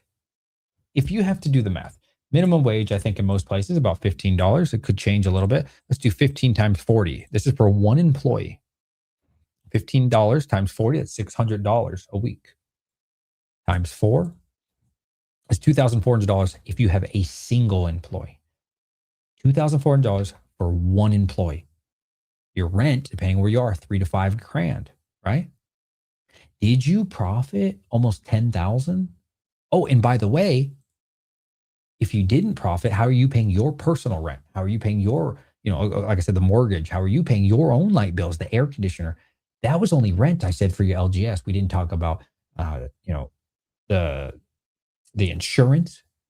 We didn't talk about the electricity, the lights, the security system. We didn't talk, and insurance is going to be rather expensive, right? We didn't talk about all the other bills. We only talked about rent. Are you really profiting that much? And then also having enough for your personal life? And then on top of that, did you save enough for the rainy day or the rainy year or the 2-year bear market that's going to be coming up? Yeah, I don't know. I definitely think all you got to do is watch a Rudy video talking about this, maybe even 2 if you want. I think for most people is not a good idea. There are some people who make it work, right? For sure. Respect to them. Like it says a lot to make an LGS work long term. Absolutely. You got to be careful with that, man. I think the new age modern person is doing what I'm doing. Not saying it's the best way to do it. It's definitely got pros and cons. Like 100%, there's a lot of cons too. One of the pros, though, obviously, is I don't have rent. I mean, I have to exist, right? So you have your house that you're already in. But I mean, like, what's the risk if this doesn't work out for me? Let's think about it. If all this Pokemon goes to zero, like, how does my life change? It doesn't, right? Like, you know what I mean? Like, I get stuck with with a fucking EV on a box. Oh, well, it's fine. I can walk away. Can you walk away from that 3-year lease that you did for your LGS? No. Mm-mm. No, no, no. You signed a 3-year lease. You signed a 5-year lease because you wanted to get a discount, right? Because when you sign a lease, you always most people are going to sign for the longest lease that they can because generally rents go up over time due to inflation, due to property value going up, due to whatever, right? Maybe your freaking landlord's just greedy. So generally you're going to do a 3 or 5-year lease. So that way you lock in that price because otherwise they're just going to raise it 10% a year, which is going to kill you in your business. Because do you think that your business is going up 10% a year? I mean, probably not. Probably not. But guess what is? Those bills. All you have to do is watch a video from Rudy. And, there was a very small part of me. I've been watching Rudy for like 10 years almost, maybe like 8, but whatever, somewhere in that ballpark. So, yeah, a long time ago, I thought it would be cool. I was like, yeah, maybe I'll get a comic book store, because I've always been into comic books and I've been a vendor for comic books. I've been in comic books my whole life. So I was like, yeah, maybe we'll get a comic book store. And then I watched a Rudy video and I said, fuck that. I don't need a comic book store. I'll do that shit from my garage, So, like in the modern age, definitely pros and cons, 100%. So, but the biggest problem is, from what Rudy says, is a lot of people do it for fun. So they're like, man, I just want a place. I want to have a store. I'm going to create my own LGS because the guy at my LGS sucks. And I'm going to make this really fun place. And it's going to be cool. And like, they want to have fun and play Magic or, those are the ones that probably do really bad. Yeah. I think, as Rudy always says, for Pokemon, one of his strengths is he has no interest in Pokemon, so he can detach from it very easily. That is definitely a weakness for me when it comes to Pokemon. I'm a huge Pokemon fan. I love collecting. I'm constantly opening packs with the kids. Maybe not constantly, but we love Pokemon, man. We love enjoying. But for me, Magic is good because I don't give a shit about Magic. I don't care either way. I look at it like, okay, this is a case. Would you like to buy it? They're sealed cases and they're authentic, So for me, I'm kind of like the reverse of Rudy's mindset on that. But that's another reason I think Magic could potentially be okay for me. But we'll see on that. All right, folks, I need to go. Please like this video on the way out. I have a lot of orders to pack and it's only 11. Yes. Yesterday I went to bed at 3:30. So this is much better. I hope you enjoyed today's stream. We talked about Pokemon and we talked about a lot of other things because you guys asked about it. Please join the free Discord. Check me out on Instagram. If you ever want to sell your collection, I'll pay about 80%, not for ancillary products. If you come to me with temporal forces and less desirable stuff, I'm not probably going to buy it. Or if I have to buy it, that part of the collection is going to have to be really cheap. But even if you don't want to sell me your collection, that's perfectly fine. Feel free to join the Discord. Check us out on Instagram. And I'm always showing my journey. I appreciate every single one of you. Have a great day. Have a great night. Goodbye, everybody.